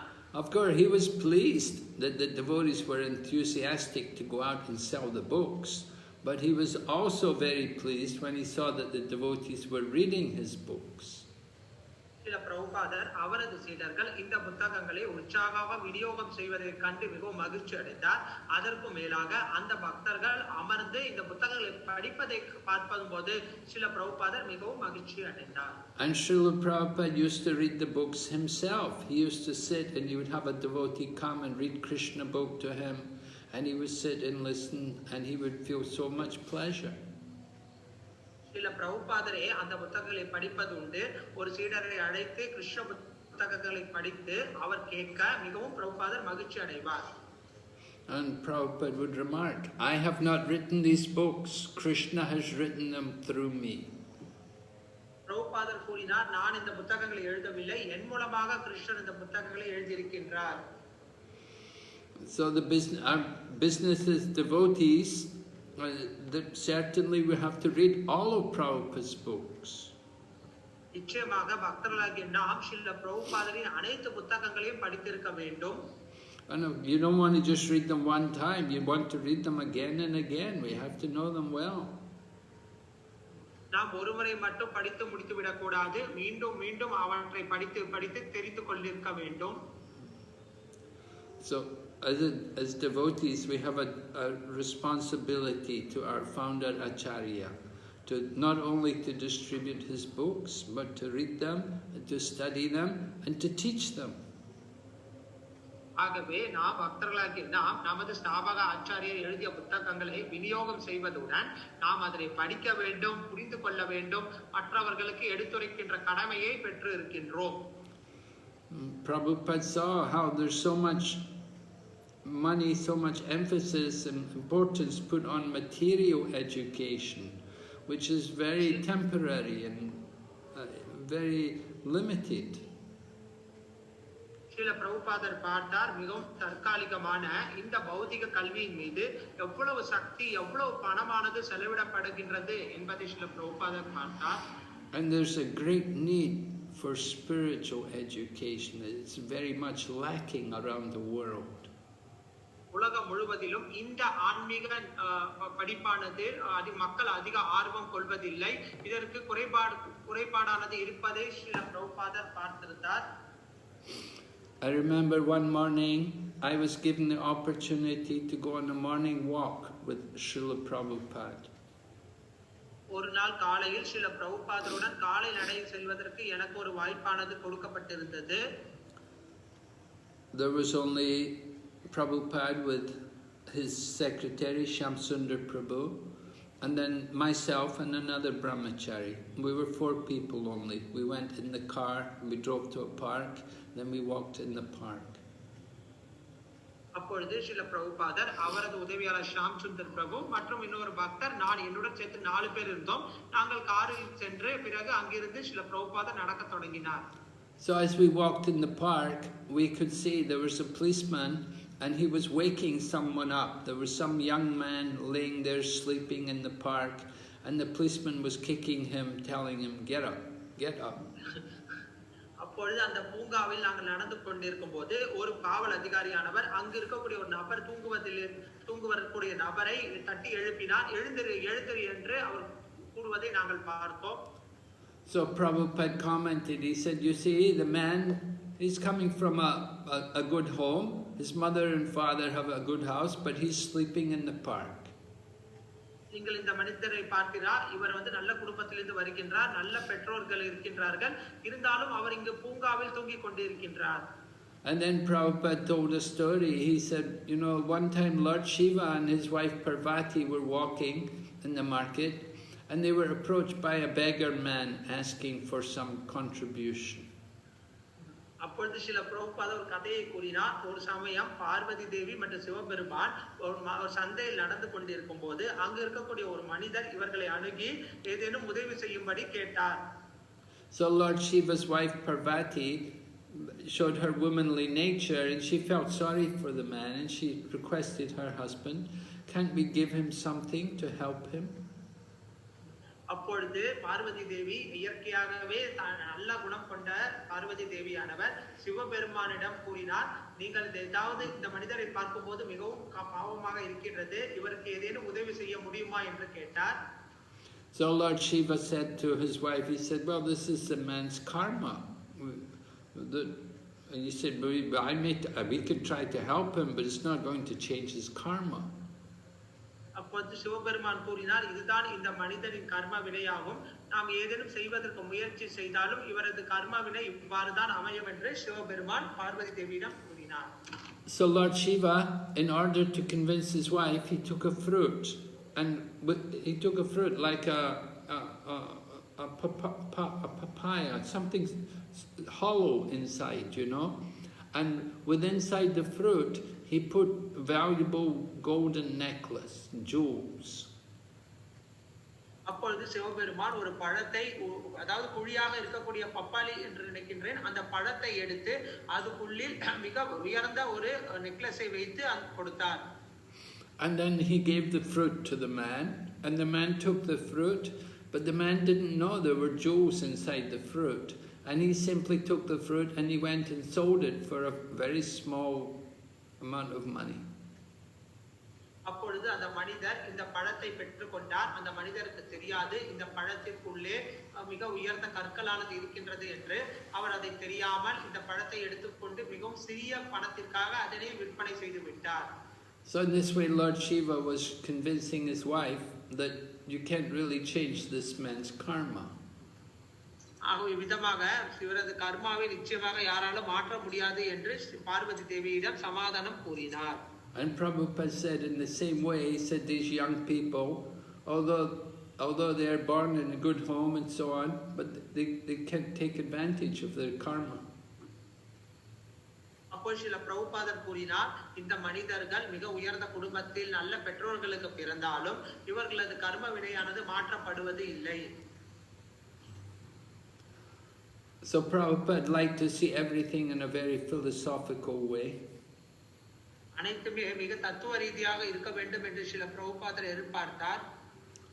He was always relating everything to Krishna consciousness. There's nothing separate from Krishna. கிருஷ்ணரிடமிருந்து எதுவுமே வேறுபட்டதல்ல, அனைத்துமே கிருஷ்ண உணர்வுக்கு தொடர்புடையதாகவே ஸ்ரீல பிரபுபாதர் கருதினார். When one professor in the UK had published an edition of the Bhagavad Gita in which he said a number of offensive things about Lord Krishna. ஒரு முறை லண்டனில் இருக்கக்கூடிய ஒரு பேராசிரியர் ஒரு பகவத்கீதையை அச்சிட்டார். அதில் கிருஷ்ணரை பற்றிய தவறான கருத்துக்கள் பலவற்றை கூறியிருந்தார். The man had said that, you know, Krishna was wrong, he should not have encouraged Arjuna in this battle, and because he encouraged Arjuna in this battle, so many millions of people died. It was all Krishna's fault. அவர் கூறியிருந்தார், கிருஷ்ணர் அர்ஜுனனை போர் புரியும்படி ஊக்கப்படுத்தி இருக்க கூடாது. அர்ஜுனனை கிருஷ்ணர் ஊக்கப்படுத்திய காரணத்தினால் பல கோடி மக்கள் போர்க்களத்தில் உயிரிழந்தார்கள். இதற்கு முழுவதும் கிருஷ்ணரே காரணம், அவரே குற்றவாளி என்று கிருஷ்ணரை அங்கு கண்டனம் செய்திருந்தார். So Prabhupada told this sannyasi who was there in London at that time, Prabhupada told him, he said, I want you to go through his book and every mistake, everything which he's got wrong, I want you to note it down and then write to him and tell him all his mistakes. அப்பொழுது பிரபுபாதர் லண்டனில் இருந்த ஒரு சன்னியாசி பக்தரிடம் கூறினார், நீங்கள் அந்த புத்தகங்களை நன்றாக படித்து அவர் செய்த ஒவ்வொரு பிழையையும் குறித்துக் கொண்டு அந்த பிழையை அவருக்கு நீங்கள் எடுத்துரைக்க வேண்டும் என்று பிரபுபாதர் சன்னியாசியிடம் கூறினார். And Prabhupada himself said, he said, this man has accused Krishna, but in Bhagavad Gita, Krishna accuses him. அப்பொழுது பிரபுபாதர் கூறினார், இந்த மனிதர் கிருஷ்ணரை குற்றம் சாட்டுகின்றார், கண்டனம் செய்கின்றார். ஆனால் பகவத்கீதையில் பகவானோ இந்த துஷ்டர்களை கண்டனம் செய்கின்றார். And Prabhupada quoted the verse, Namam duskritino mudha prapajante naradama maya aparita jnanam asuram bhavam ashrita. That there are 4 kinds of sinful, impious people who never surrender to Krishna. அப்பொழுது ஸ்ரீல பிரபுபாதர் பகவத்கீதையிலிருந்து மேற்கோள் காட்டினார். நமாம் துஷ்கிருத்தினோ மூடா பிரபத்யந்தே நராதமா மாயையா அப்ரகிருத ஞானம் பாசுரம் பாவ ஆஸ்ரிதகா. 4 விதமான தீயோர் என்றைக்குமே பகவானிடத்தில் சரணடைவது இல்லை. Yes, there is the foolish man who's like a mudha, and then there's the lowest of men, the naradama, and then there's one whose knowledge is stolen by illusion, and then there are the atheistic and the offensive persons. They're all impious. முதலில் முட்டாள்தனமான மனிதர்கள் மற்றும் இரண்டாவது கீழ்நிலையில் கடைநிலையில் இருக்கக்கூடிய மூடர்கள், மூன்றாவது மாயையால் அபகரிக்கப்பட்டவர்கள், நான்காவது நாஸ்திகவாதிகள். So Prabhupada said, you have accused Krishna of being sinful, but in Bhagavad Gita, Krishna accuses you. He says you are the impious. அப்பொழுது அவர் கூறினார், நீங்கள் பகவானை இங்கு குற்றம் சாட்டுகின்றீர்கள், ஆனால் பகவானோ உங்களை துஷ்டர் என்று பகவத்கீதையில் கண்டனம் செய்திருக்கின்றார். So Prabhupada told the sannyasi, you write to him and point out every one of his mistakes. He said, don't just write one letter. He said, you can write every week. Every week you make a note, different points which he's got wrong in his Bhagavad Gita, and send it to him. அப்பொழுது ஸ்ரீல பிரபுபாதர் சன்னியாசியிடம் கூறினார், இந்த மனிதர் செய்த ஒவ்வொரு தவறையும் நீங்கள் குறித்துக் கொண்டு அவருக்கு நீங்கள் கடிதம் எழுத வேண்டும். ஒரு கடிதம் மட்டுமல்ல, ஒவ்வொரு வாரமும் இதை படித்து அவர் செய்த தவறுகளை மீண்டும் மீண்டும் அவருக்கு உணர்த்தும் விதத்தில் கடிதங்கள் எழுதப்பட வேண்டும். So one time one person came to Prabhupada and he said, he said, your books, he said, your translation is not very accurate, He said, you say these different things, you put in so many other words there. Just like it says, Sri Bhagavanuvacha, and you put Sri Krishna, the Supreme Personality of Godhead said. He said, it just says Bhagavanuvacha, but you say so many things. You say Lord Krishna, you say the Supreme Personality of Godhead. He said, the man said, you add so many other things there. அப்பொழுது ஒரு பக்தர் ஒரு தருணத்தில் ஸ்ரீல பிரபுபாதரிடம் கூறினார், நீங்கள் பகவத்கீதைக்கு அளித்த மொழிபெயர்ப்பானது அவ்வளவு ஏதுவாக இல்லை. நீங்கள் பல இடங்களில் பல தவறுகளை செய்திருக்கின்றீர்கள். உதாரணத்திற்கு பகவத்கீதையில் ஸ்ரீ பகவானு வாச்ச என்று கூறியிருக்கும் போது நீங்கள் கிருஷ்ணர் முழுமுதல் கடவுள் கூறினார் என்று கூறியிருக்கின்றீர்கள். இவ்வாறு பல இடங்களில் உங்களது வார்த்தைகளானது சரியாக பொருத்தப்படவில்லை என்று பிரபுபாதரிடம் குற்றம் கூறினார். Prabhupada said, this man's very intelligent. He can understand how I'm writing. Srila பிரபுபாதர் நினைத்தார், இந்த மனிதரான புத்திசாலி, நான் எவ்வாறு எழுதுகின்றேன் என்பதை புரிந்து கொள்வார். Prabhupada explained to the man, he said, I say like this because I want to make it very clear to people. He said, if I don't tell them exactly everything, then they will just speculate on it for themselves. He said, I have to make it very clear what the meaning is. அப்பொழுது பிரபுபாதர் கூறினார், நான் என்ன கூற வருகின்றனோ அதை நன்றாக தெளிவாக கூற வேண்டும், அல்லது இதை படிக்கக்கூடிய மனிதர்கள் இதன் மீது தவறாக கருத்துக்கள் கூறக்கூடும். ஆகவே நான் கூறக்கூடிய விஷயத்தை தெளிவாக தீர்க்கமாக எடுத்துரைக்கின்றேன். So Srila Prabhupada spent so much time writing his books, and we know how he would wake up in the middle of the night and write. It was the only time he could get proper peace to think about writing. Srila பிரபுபாதர் பல மணி நேரங்களை புத்தகம் எழுதுவதற்காக செலவிட்டார். இது நடுராத்திரியில் எழுந்து புத்தகங்களை எழுத தொடங்குவார். சிறிதளவு தான் தூங்குவார். இவ்விதமாக பல நேரங்களை ஸ்ரீல பிரபுபாதர் புத்தகத்திற்காக செலவிட்டுக் கொண்டிருந்தார். Prabhupada said, when I was a young man, I gave up mating and defending. And now in my old age, I have also conquered eating and sleeping. Srila பிரபுபாதர் கூறினார், நான் இளைய வயதில் இருக்கும் பொழுது தற்காத்து கொள்ளுதல் மற்றும் உடலுறவு கொள்ளுதலை தவிர்த்தேன். இப்பொழுது வயதான காலத்தில் உண்ணுவதையும் உறங்குவதையும் தவிர்த்து கொண்டிருக்கின்றேன். So material life is based on these 4 things: eating, sleeping, mating and defending. But when we become convinced about Krishna consciousness, then we definitely want to control these things very carefully. இந்த பௌதிக உலகமானது இந்த 4 கொள்கைகளான உண்ணுதல், உறங்குதல், உடலுறவு கொள்ளுதல், தற்காத்து கொள்ளுதல் என்பதிலேயே அடிப்படையாக செயலாக்கப்படுகின்றது. ஆனால் நாம் கிருஷ்ண உணர்வை ஏற்றுக்கொள்ளும் போது இந்த 4 விஷயங்களையும் சரியான விதத்தில் நாம் தவிர்ப்பதற்கு முயற்சி செய்ய வேண்டும். And Srila Prabhupada showed us very carefully by his own example how to control the senses. Srila பிரபுபாதர் தனது வாழ்க்கையின் உதாரணத்தின் மூலமாகவே எவ்வாறு புலன்களை கட்டுப்படுத்துவது என்பதை நமக்கு கூறியிருக்கின்றார். Of course, Prabhupada initiated many young men as sannyasis, and he knew it was not going to be very easy for them. Srila பிரபுபாதர் பல பேருக்கு சந்நியாச தீட்சை கொடுத்திருக்கின்றார். நிச்சயமாக அவருக்கு தெரியும் இதை கடைபிடிப்பது என்பது அவர்களுக்கு மிகவும் கடினமான ஒன்று. Of the several people who Prabhupada gave sannyas to, only very few were able to remain sannyasis. Srila பிரபுபாதர் சந்நியாசம் கொடுத்தவர்களில் பலர் சந்நியாச நிலையிலிருந்து வீழ்ச்சி அடைந்து விட்டனர். அவர்களில் சிலர் மட்டுமே தான் அந்த கோட்பாடுகளை கடைபிடித்துக் கொண்டிருந்தனர்.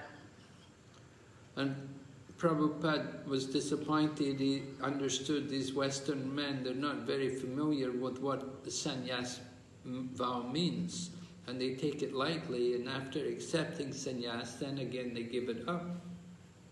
ஆகவே பிரபுபாதர் உணர்ந்தார் இந்த மேற்கத்திய பக்தர்கள் சந்நியாசி என்றால் என்ன என்பது தெரியாமல் இருக்கின்றனர்.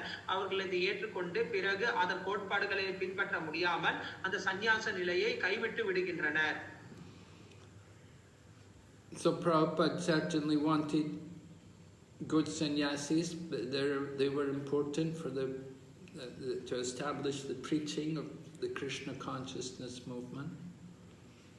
ஆகவே ஸ்ரீல பிரபுபாதர் சிறந்த சந்நியாசிகள் இந்த கிருஷ்ண பக்தி இயக்கத்தை பரப்புவதற்கு தேவை என்று நினைத்துக் கொண்டிருந்தார். At the same time, he wanted everyone. He saw Krishna consciousness as an opportunity for everyone, regardless of their ashram, that they can all be active in preaching Krishna consciousness. ஆனால் சில பிரபுபாதர் தாங்கள் எந்த ஆசிரமத்தில் இருக்கின்றோம் என்கின்ற நிலையை பொருட்படுத்தாமல் எல்லா சூழ்நிலைகளிலுமே பிரச்சார பணியானது ஏதுவாக நடைபெற வேண்டும் என்பதும் கருத்தில் கொண்டிருந்தார். If somebody had a fall down due to sense gratification, Prabhupada didn't take that so seriously.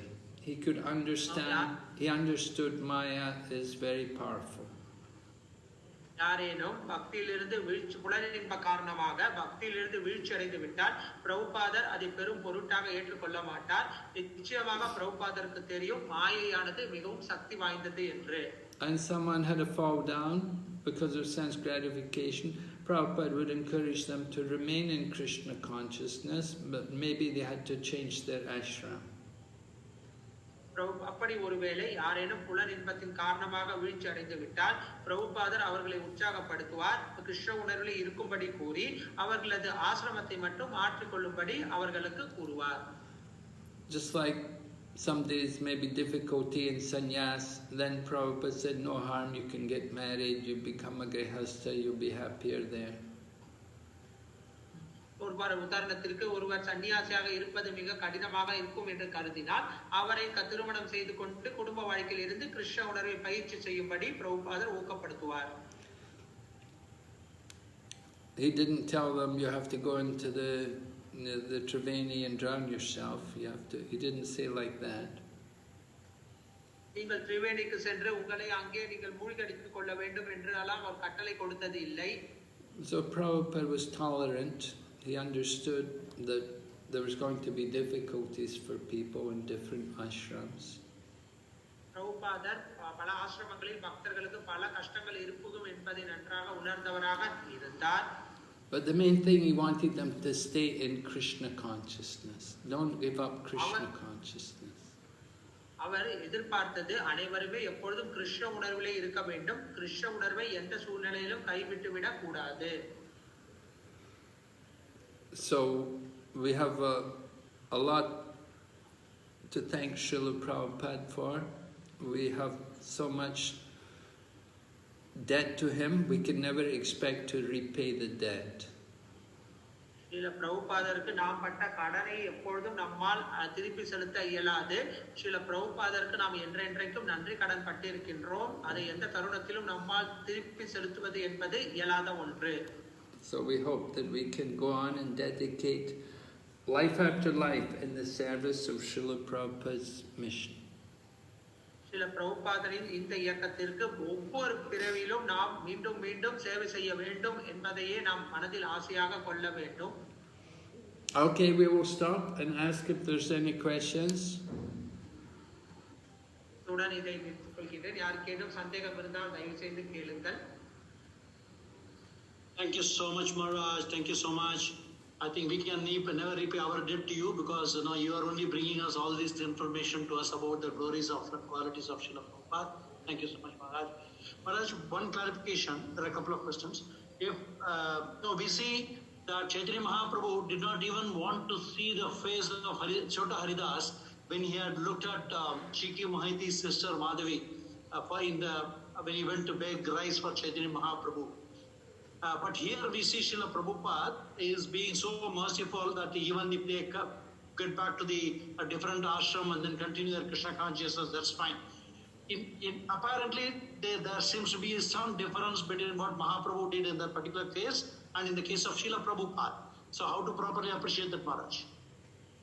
Maharaj அவர் பிரபுபாதருக்கு நாம் பட்ட நன்றி கடனை எப்போதும் செலுத்த முடியாது. அதுபோல மகாராஜா நமக்கு கூறிய இந்த நிகழ்ச்சிகளை அவரிடமிருந்து கேட்டதனால் நாமும் அவருக்கு என்றென்றைக்கும் நன்றி கடன் பட்டிருக்கின்றோம்.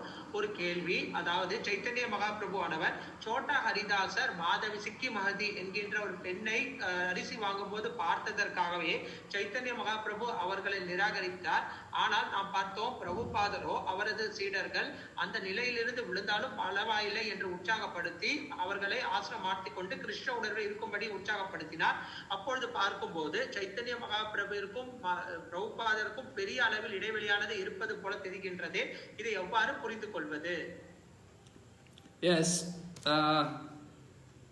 certainly it causes some disturbance to the social community when someone gives up sannyas and changes their ashram. யாரேனும் சந்நியாசம் ஏற்றுக்கொண்டு அவர்கள் தனது ஆசிரமத்தை மாற்றுவோமே ஆனால் அது சமுதாயத்திற்கு மிகப்பெரிய தொந்தரவுகளை ஏற்படுத்துகின்றது. But Srila Prabhupada was more concerned that the person should be given the opportunity to remain in Krishna consciousness. ஆனால் ஸ்ரீல பிரபுபாதர் அந்த மனிதர் கிருஷ்ண உணர்வில் இருக்க வேண்டும் என்பதிலே மிகவும் அக்கறை கொண்டிருந்தார். Even though it's not proper, but Prabhupada, in the mood of Lord Chaitanya or the mood of Lord Nityananda more, we have to be merciful in the Kali Yuga. ஆனால் பிரபுபாதரோ சைத்தன்ய மகாபிரபு மற்றும் நித்யானந்த மகாபிரபுவின் மனநிலையில் நாம் கலியுகத்தில் மிகவும் கருணையுடன் இருக்க வேண்டும் என்பதையே கொண்டிருந்தார். Lord Chaitanya was teaching a very special case there. He wanted to show an example for everyone, to set standards for everyone. So he was very strict. Chaitanya Mahaprabhu உலகத்திற்கு ஒரு முன்னுதாரணமாக இருக்க வேண்டும், உலகத்திற்கு ஒரு தரத்தை உற்பத்தி செய்ய வேண்டும் என்பதற்காக அந்த லீலைகளை அவ்வாறு நடத்தி காட்டினார். What the sannyasis, the condition of sannyasis then, and how they followed sannyas, of course Chaitanya Mahaprabhu, he was initiated sannyas in the line of Shankaracharya, and they have very strict rules about everything, how they follow it, who's allowed to come near them, and no woman can come near them. Any woman come in the room, they must wear a full sari, their head must be covered. They can never come. You never come near to the sannyasi. But Chaitanya Mahaprabhu ஆனவர் சங்கர பரம்பரையில் சந்நியாசத்தை ஏற்றுக்கொண்டார். அவர்கள் பின்பற்றக்கூடிய விதிமுறைகளானது மிக மிக தீர்க்கமானது. உதாரணத்திற்கு ஒரு சந்நியாசியின் அருகே ஒரு பெண்மணியானவர் வரக்கூடாது. மேலும் ஒரு பெண்மணியானவர் சந்நியாசியை சந்திக்க வரும்பொழுது முழு புடவையுடன் வர வேண்டும். தலைகளை துணியினால் மூடிக்கொண்டு அந்த சந்நியாசத்தின் அருகே செல்லக்கூடாது போன்ற கட்டுப்பாட்டு விதிமுறைகள் மிகவும் தீவிரமாக இருந்தது. But we look at the society today, so many women are there and often they don't dress properly. But ஆனால் இன்றைய காலகட்டத்தில் நாம் பார்க்கின்றோம் பெரும்பாலான பெண்கள் சரியான உடைகளை அணிவதில்லை. they come to the temple and they're not properly dressed. Even they come and they may come even to approach the sannyasis without being properly attired and without proper reason. அவர்கள் கோவிலுக்கு வரும்பொழுதும் கூட சரியான உடைகளை அணிவதில்லை. மேலும் சன்னியாசியை பார்க்க வருவதற்கும் ஒரு ஏதுவான காரணம் இல்லாமல் வந்து சந்திக்கின்றனர். So it's we have to understand the position of sannyas in ISKCON today. It's a facility for preaching. நாம் ஒன்றை நன்றாக புரிந்து கொள்ள வேண்டும். இன்றைய காலகட்டத்தில் இஸ்கானின் சன்னியாசி என்கின்ற நிலையானது பிரச்சாரத்திற்காக மட்டுமே தான் வழங்கப்படுகின்றது. That if you have an opportunity to do more service for Krishna in the form of preaching work. கிருஷ்ணருக்கு பிரச்சாரம் என்கின்ற ரூபத்தில் பல்வேறு சேவைகளை செய்யக்கூடிய வாய்ப்பானது அந்த நிலையில் அவருக்கு கிடைக்கின்றது. Whereas previously sannyas was more of the, you know, it's an ashram and people, it's a progression which they go through. They're coming from the other ashram and they come into sannyas and it's like the final ashram, the end of the life, preparation for the end of the life, leaving the body. ஆனால் அந்த காலத்தில் இந்த சன்னியாசி ஆசிரமம் என்பது வாழ்க்கையின் கடைசி நிலையாக இருந்தது. வாழ்க்கையில் அனைத்து செயல்களையும் செய்த பிறகு தங்களை உடலை உடக்கூடிய தருணத்தில் சன்னியாச நிலையை ஏற்று ஆன்மீக பயிற்சியை அவர்கள் மேற்கொண்டிருந்தனர். சன்னியாசி என்ற நிலையானது அச்சமயத்தில் மிக உயர்ந்ததாக போற்றப்பட்டும் இருந்தது. And there are sannyasis, you know, they don't do much preaching hardly at all. They're only bhajan, they're just doing the bhajan, the end of life, they're just preparing for leaving the body. அச்சமயத்தில் சன்னியாசிகள் பெருமளவில் பிரச்சாரம் செய்வதில்லை. அவர்கள் தங்களது பஜனையை மட்டும் செய்து கொண்டு உடலை விடக்கூடிய தருணத்தில் அவர்கள் ஆன்மீகத்தில் ஈடுபட்டு இருந்தனர். There was one sannyas initiation which took place in Mayapur in the year 1976. Prabhupada awarded, they gave sannyas, there were I think seven men, young men, all took sannyas, and one of Prabhupada's friends was there, and Prabhupada's friend said to him, he said, you know, they're all very young, Srila Prabhupada. எனக்கு ஒரு நினைவு வருகின்றது. 1976 வருடம் மாயாப்பூரில் ஸ்ரீல பிரபுபாதர் 7 இளைஞர்களுக்கு சந்நியாசம் வழங்கினார். அப்பொழுது அங்கு இருந்த பிரபுபாதரின் நண்பர் பிரபுபாதரிடம் கூறினார், இவர்கள் அனைவருமே இளைஞர்களாக இருக்கின்றார்களே என்று பிரபுபாதரிடம் கூறினார். They were all in their 20s, that is to say. அவர்கள் அனைவருமே 20 வயதுகளில் இருந்தார்கள். Of course, sometimes we know in other lines, you get children taking sannyas. They take sannyas at the age of 8. I think it was, what age was Shankaracharya when he took sannyas, you know? And then in the Madhva ashram also they have bala sannyasis. மேலும் பல மடங்களிலும் சன்னியாசிகள் இளைஞர்களாக இருக்கின்றார்கள். உதாரணத்திற்கு சங்கராச்சாரியர் எடுத்துக்கொள்ளலாம். இவர்கள் அனைவருமே 8 சிறிய வயதிலேயே சன்னியாசம் ஏற்றுக்கொள்கின்றனர். Anyway, the man said to Prabhupada, he said, don't you think they're very young? But Prabhupada's response was, well, if we wait till they're old men, they won't be able to do very much. அப்பொழுது அவர் கேட்டார், இவர்கள் அனைவரும் இளைஞராக இருப்பது உங்களுக்கு தெரியவில்லையா என்று. பிரபுபாதர் பதில் அளித்தார், இவர்கள் வயதாகும் வரை காத்திருந்தால் இவர்களால் எதுவுமே செய்ய முடியாது என்று கூறினார். So Prabhupada's mood was, let them try to do something for Krishna. பிரபுபாதரின் மனப்பான்மை இவர்கள் கிருஷ்ணருக்கு ஏதேனும் செய்வதற்கு தங்களை ஈடுபடுத்திக் கொள்ள வேண்டும். And Prabhupada also told one of these young men who took sannyas, he said, you know, it's understood you're not very qualified for this work. அங்க சந்நியாசம் எடுத்த ஒரு நபரில் சில பிரபுபாதர் கூறினார், எனக்கு நன்றாக தெரியும் இதை நீங்கள் ஏற்றுக்கொள்வதற்கு தகுதியான ஒரு நபர் அல்ல. They're brought up in the Western culture and maybe they've even had a lot of sense gratification before coming to Krishna consciousness. And so it's difficult for them to enter into that mood of renunciation. இவர்கள் மேற்கத்திய நாடுகளிலிருந்து வந்திருக்கின்றார்கள், புலன் இன்பத்தை பெருமளவில் அனுபவித்திருக்கின்றார்கள். அத்தகைய நபர்கள் இந்த துறவற வாழ்க்கையில் ஈடுபடுவது என்பது ஒரு மிகப்பெரிய காரியமாகும். They took sannyas after being a devotee maybe for 3 or 4 or 5 years maximum. பக்தர்களாகி 3-4 வருடங்களிலே இவர்கள் சன்னியாசி என்கிற நிலைக்கு தங்களை உயர்த்தி கொண்டு விட்டார்கள். And then after taking sannyas, they may find difficulties. ஆனால் சன்னியாசத்தை ஏற்ற பிறகு அந்த சன்னியாச நிலையில் இருப்பது என்பது இவர்களுக்கு மிகவும் கடினமானதாக இருக்கக்கூடும். Although in their 20s they're feeling that they want to do it, but when they get to 40s, they may have a change of mind. 20களில் சன்னியாசம் ஏற்க வேண்டும் என்று நினைக்கக்கூடிய இந்த பக்தர்கள் 40 வயது வரும்பொழுது அவர்களது மனமானது மாற்றப்படலாம். So one has to be very careful, and one has to purify oneself very carefully before entering into this sannyasa life. இந்த சன்னியாச வாழ்க்கைக்கு நுழைவதற்கு முன்னால் ஒருவர் மிக கவனத்துடன் யோசித்து செயல்பட வேண்டும். And one must be very convinced that this is the necessary path to follow. நிச்சயமாக நான் பின்பற்ற வேண்டிய கடமைகள் இந்த பாதையில் நிறையாக இருக்கின்றது என்பதை உணர்வுபூர்வமாக உணர வேண்டும். Srila Prabhupada himself describes in one purport that sannyasa is certainly painstaking, that it's not so easy thing to do. Srila பிரபுபாதரும் ஒரு பொருளரை எழுதுகின்றார், இந்த சன்னியாசி வாழ்க்கையானது மிகவும் சிரமமான பாதை, இது மிகவும் எளிதாக இருக்கக்கூடிய வழி அல்ல. Bhakti Thakur, he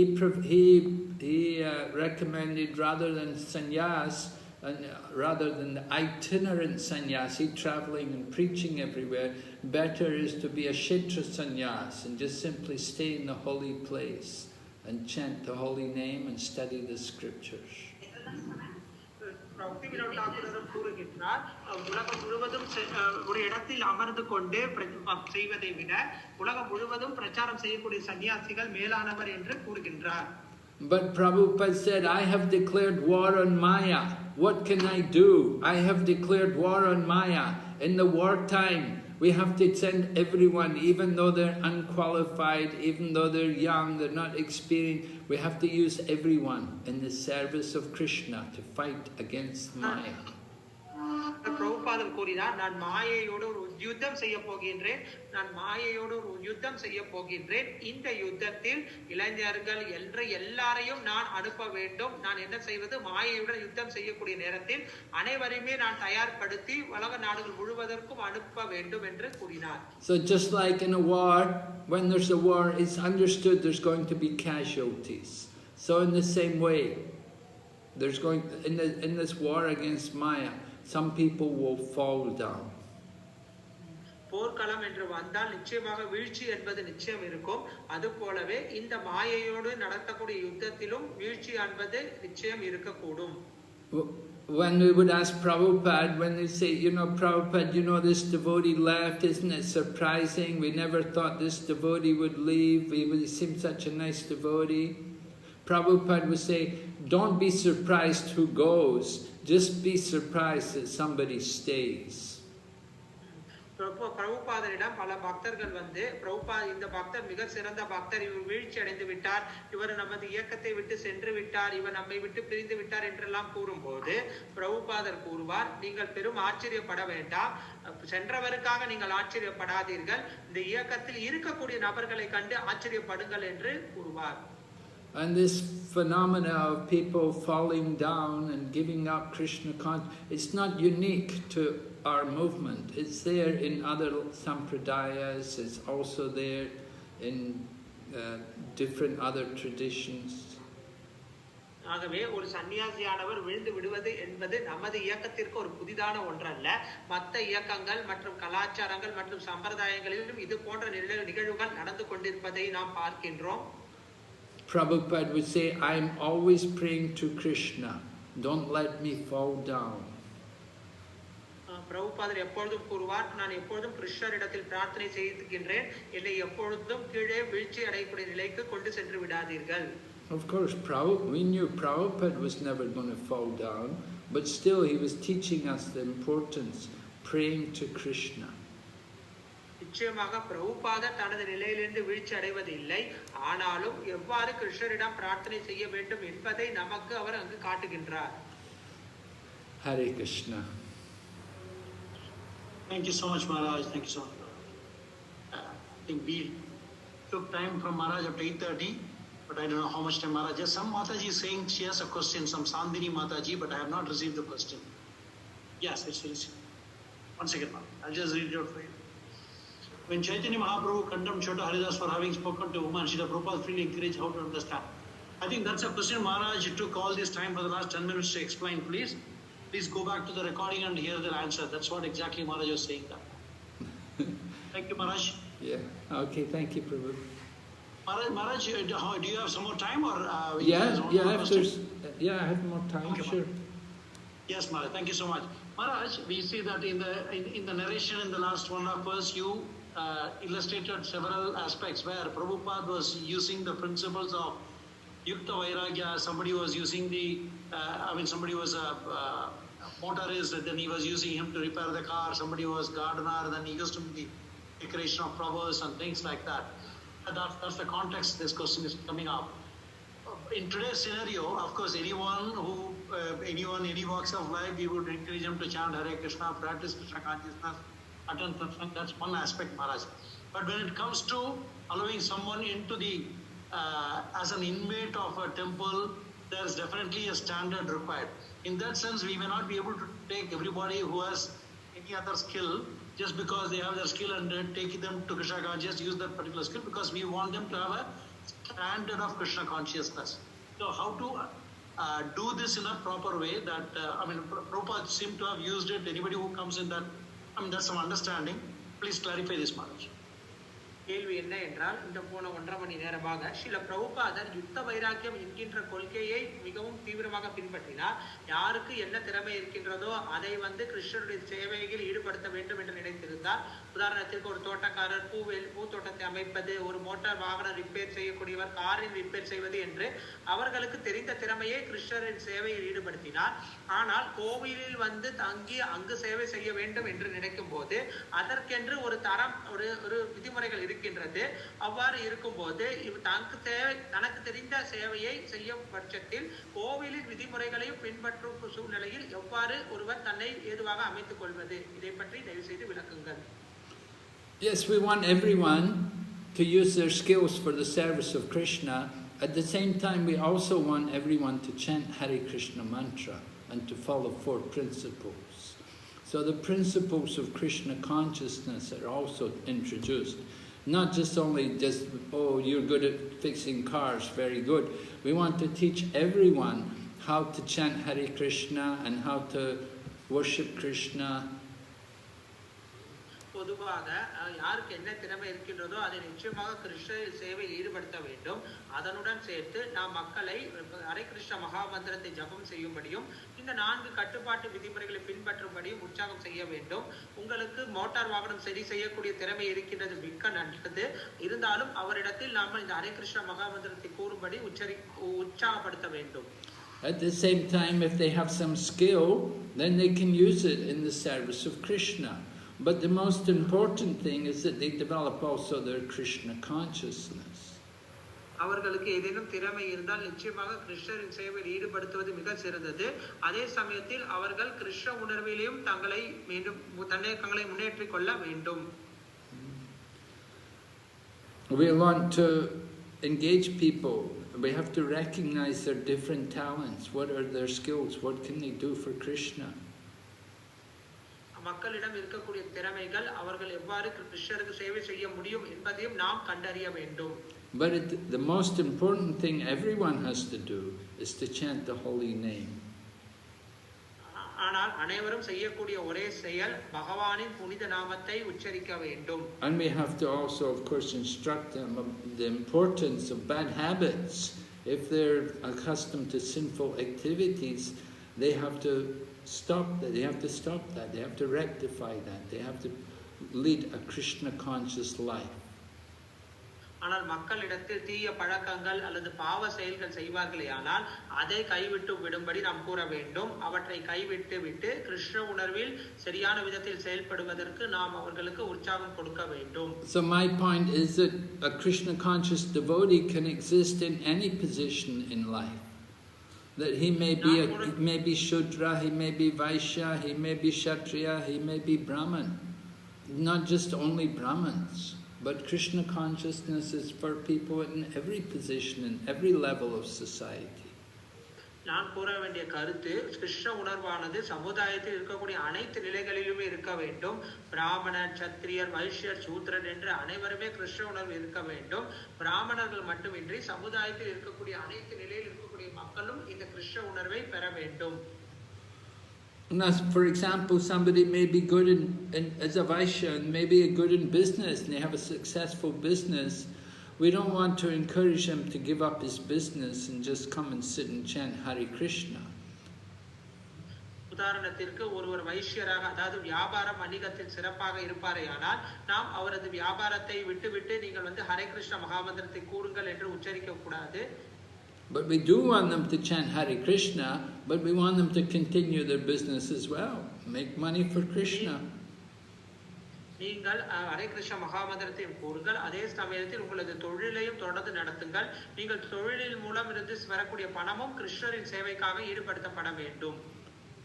One of the early devotees, Satsvarupa Das Goswami now, when he was Satsvarupa Das, when he was a new devotee, he was working in a job. He was working for the government, doing something, and he would go to work every day. But other devotees were not working, so he also wanted to give up his job. But Prabhupada told him no. He said, you have to keep working. He said, we want you to keep working. He said, you're working. He said, you're helping to pay the rent for our property where we're renting. He said, if you don't have that job, we cannot pay the rent. Srila சத்ஸ்வரூபதாஸ் Goswami மகாராஜர் என்று இப்ப இருக்கக்கூடிய அந்த பக்தர் சத்ஸ்வரூப தாஸாக இருந்த காலத்தில் அவர் அரசாங்க பணியில் இருந்தார். அவர் தினந்தோறும் பணிக்கு சென்று கிருஷ்ண உணர்வை பயிற்சி செய்து கொண்டிருந்தார். ஒரு காலகட்டத்தில் பக்தர்கள் அவரது வேலையை விடும்படி கூறினார்கள். அதற்கு பிரபுபாதர், நீங்கள் உங்களது வேலையை விடக்கூடாது, உங்களது பணியை தொடர்ந்து நடத்துங்கள். அதன் மூலமாக வரக்கூடிய வருவாயில் இருந்துதான் நாம் இந்த கட்டடத்திற்கு பணத்தை கொடுக்க வேண்டும். நீங்கள் வேலையை விட்டுவிட்டால் இந்த கட்டிடத்திற்கு எவ்வாறு நாம் பணத்தை அளிப்பது என்று ஸ்ரீல பிரபுபாதர் கூறினார். So Krishna consciousness is practical. You have to do what's necessary. Krishna உணர்வானது நடைமுறையில் செயலாற்றப்படக்கூடிய ஒன்று. We have to be intelligent to know what is necessary and what is not. எது தேவை, எது தேவையில்லை என்பதை புரிந்து கொள்வதற்கு நமக்கு புத்திசாலித்தனம் தேவை. Hare Krishna. Yeah? Any other questions? Thank you so much, Maharaj. I'm just checking if there are any other questions, but I don't see in the chat box. Dear devotees, it's been a wonderful 2 days occasion that we have had the fortune of having Maharaj with us. That so many values and lessons that Maharaj has shared with us in relation to Srila Prabhupada and the qualities of Srila Prabhupada.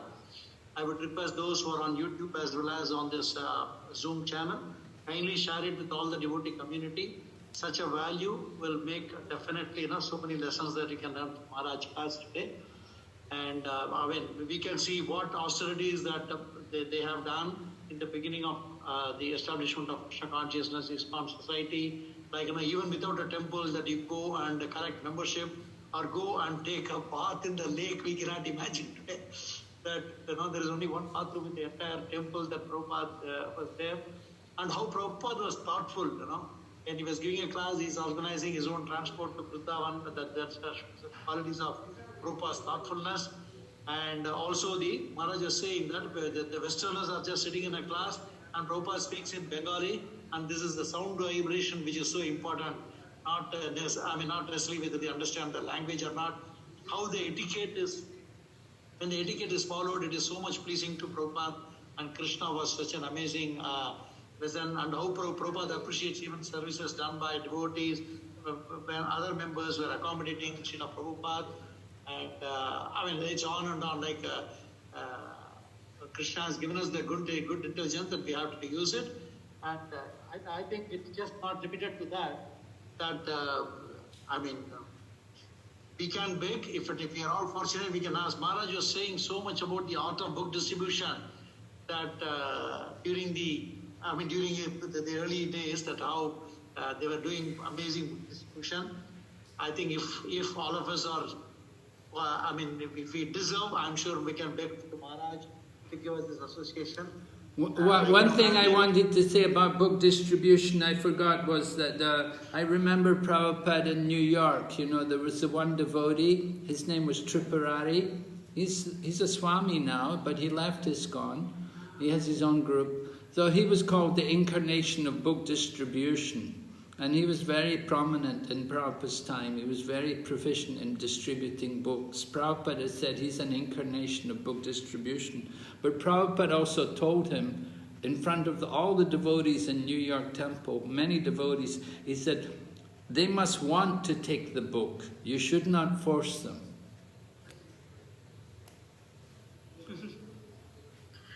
நிகழ்ச்சியானது நியூயார்க்கில் திரிபுரா பிரபு என்பவர் இருந்தார்.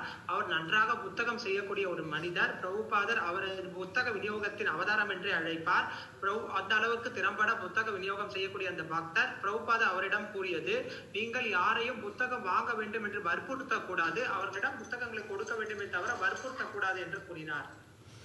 And Prabhupada understood sometimes our devotees could be very forceful when trying to distribute books. சில சமயங்களில் புத்தக விநியோகம் செய்வதில் சில வற்புறுத்தலாக நாம் செய்கின்றோம். அவ்வாறு செய்யக்கூடாது. So Prabhupada was cautioning him, the people should want the book, not that you force them. மக்களாக இதை எடுத்துக்கொள்ள வேண்டுமே தவிர நாம் அவர்களை வற்புறுத்தக்கூடாது என்பதில் கவனமாக இருக்க வேண்டும் என்று பிரபுபாதர் கூறினார். Hare Krishna. Right, thank you, Maharaj. So those who really want to have the association of Maharaj in the art of book distribution, please say beg to Maharaj on the chat box. And those who are on Zoom can also type beg. And then if that is pleasing to Krishna, we will have the association of Maharaj with regard to the art of book distribution. யாரெல்லாம் இந்த புத்தக விநியோகத்தை எவ்வாறு செய்ய வேண்டும் என்பதை பற்றி மகாராஜரிடமிருந்து கேட்க விரும்புகின்றீர்களோ அவர்கள் அனைவருமே பெக் என்று ஜூம் மற்றும் யூடியூபில் டைப் செய்யலாம். உங்களது விருப்பத்திற்கேற்ப கிருஷ்ணர் நமது விருப்பத்தை பூர்த்தி செய்யும் விதமாக மகாராஜரிடமிருந்து கேட்கக்கூடிய ஒரு வாய்ப்பை நமக்கு அளிப்பார். Hare Krishna. Okay. Thank you very much. Maharaj, all of us are offering our humble obeisances unto your divine lotus feet, that we may take all these very valuable lessons and take it to our heart and try to apply as much as possible in the lives. Thank you so much, Maharaj, for being with us. Thank you, Prabhu. Thank you very much for giving me an opportunity to reflect on everything I learned from Srila Prabhupada. Hare Krishna. பிரபுபாதரிடமிருந்து நான் கற்ற அனைத்தையும் உங்களுக்கு பகிர்வக்கூடிய வாய்ப்பை கொடுத்ததற்கு எனக்கு மிக மகிழ்ச்சியான நன்றியை தெரிவித்துக் கொள்கின்றேன். Okay, Srila Prabhupada ki jai. Jai. So the Zoom recording is there. Those who have typed beg, they will get the Maharaj Association for the art of book distribution.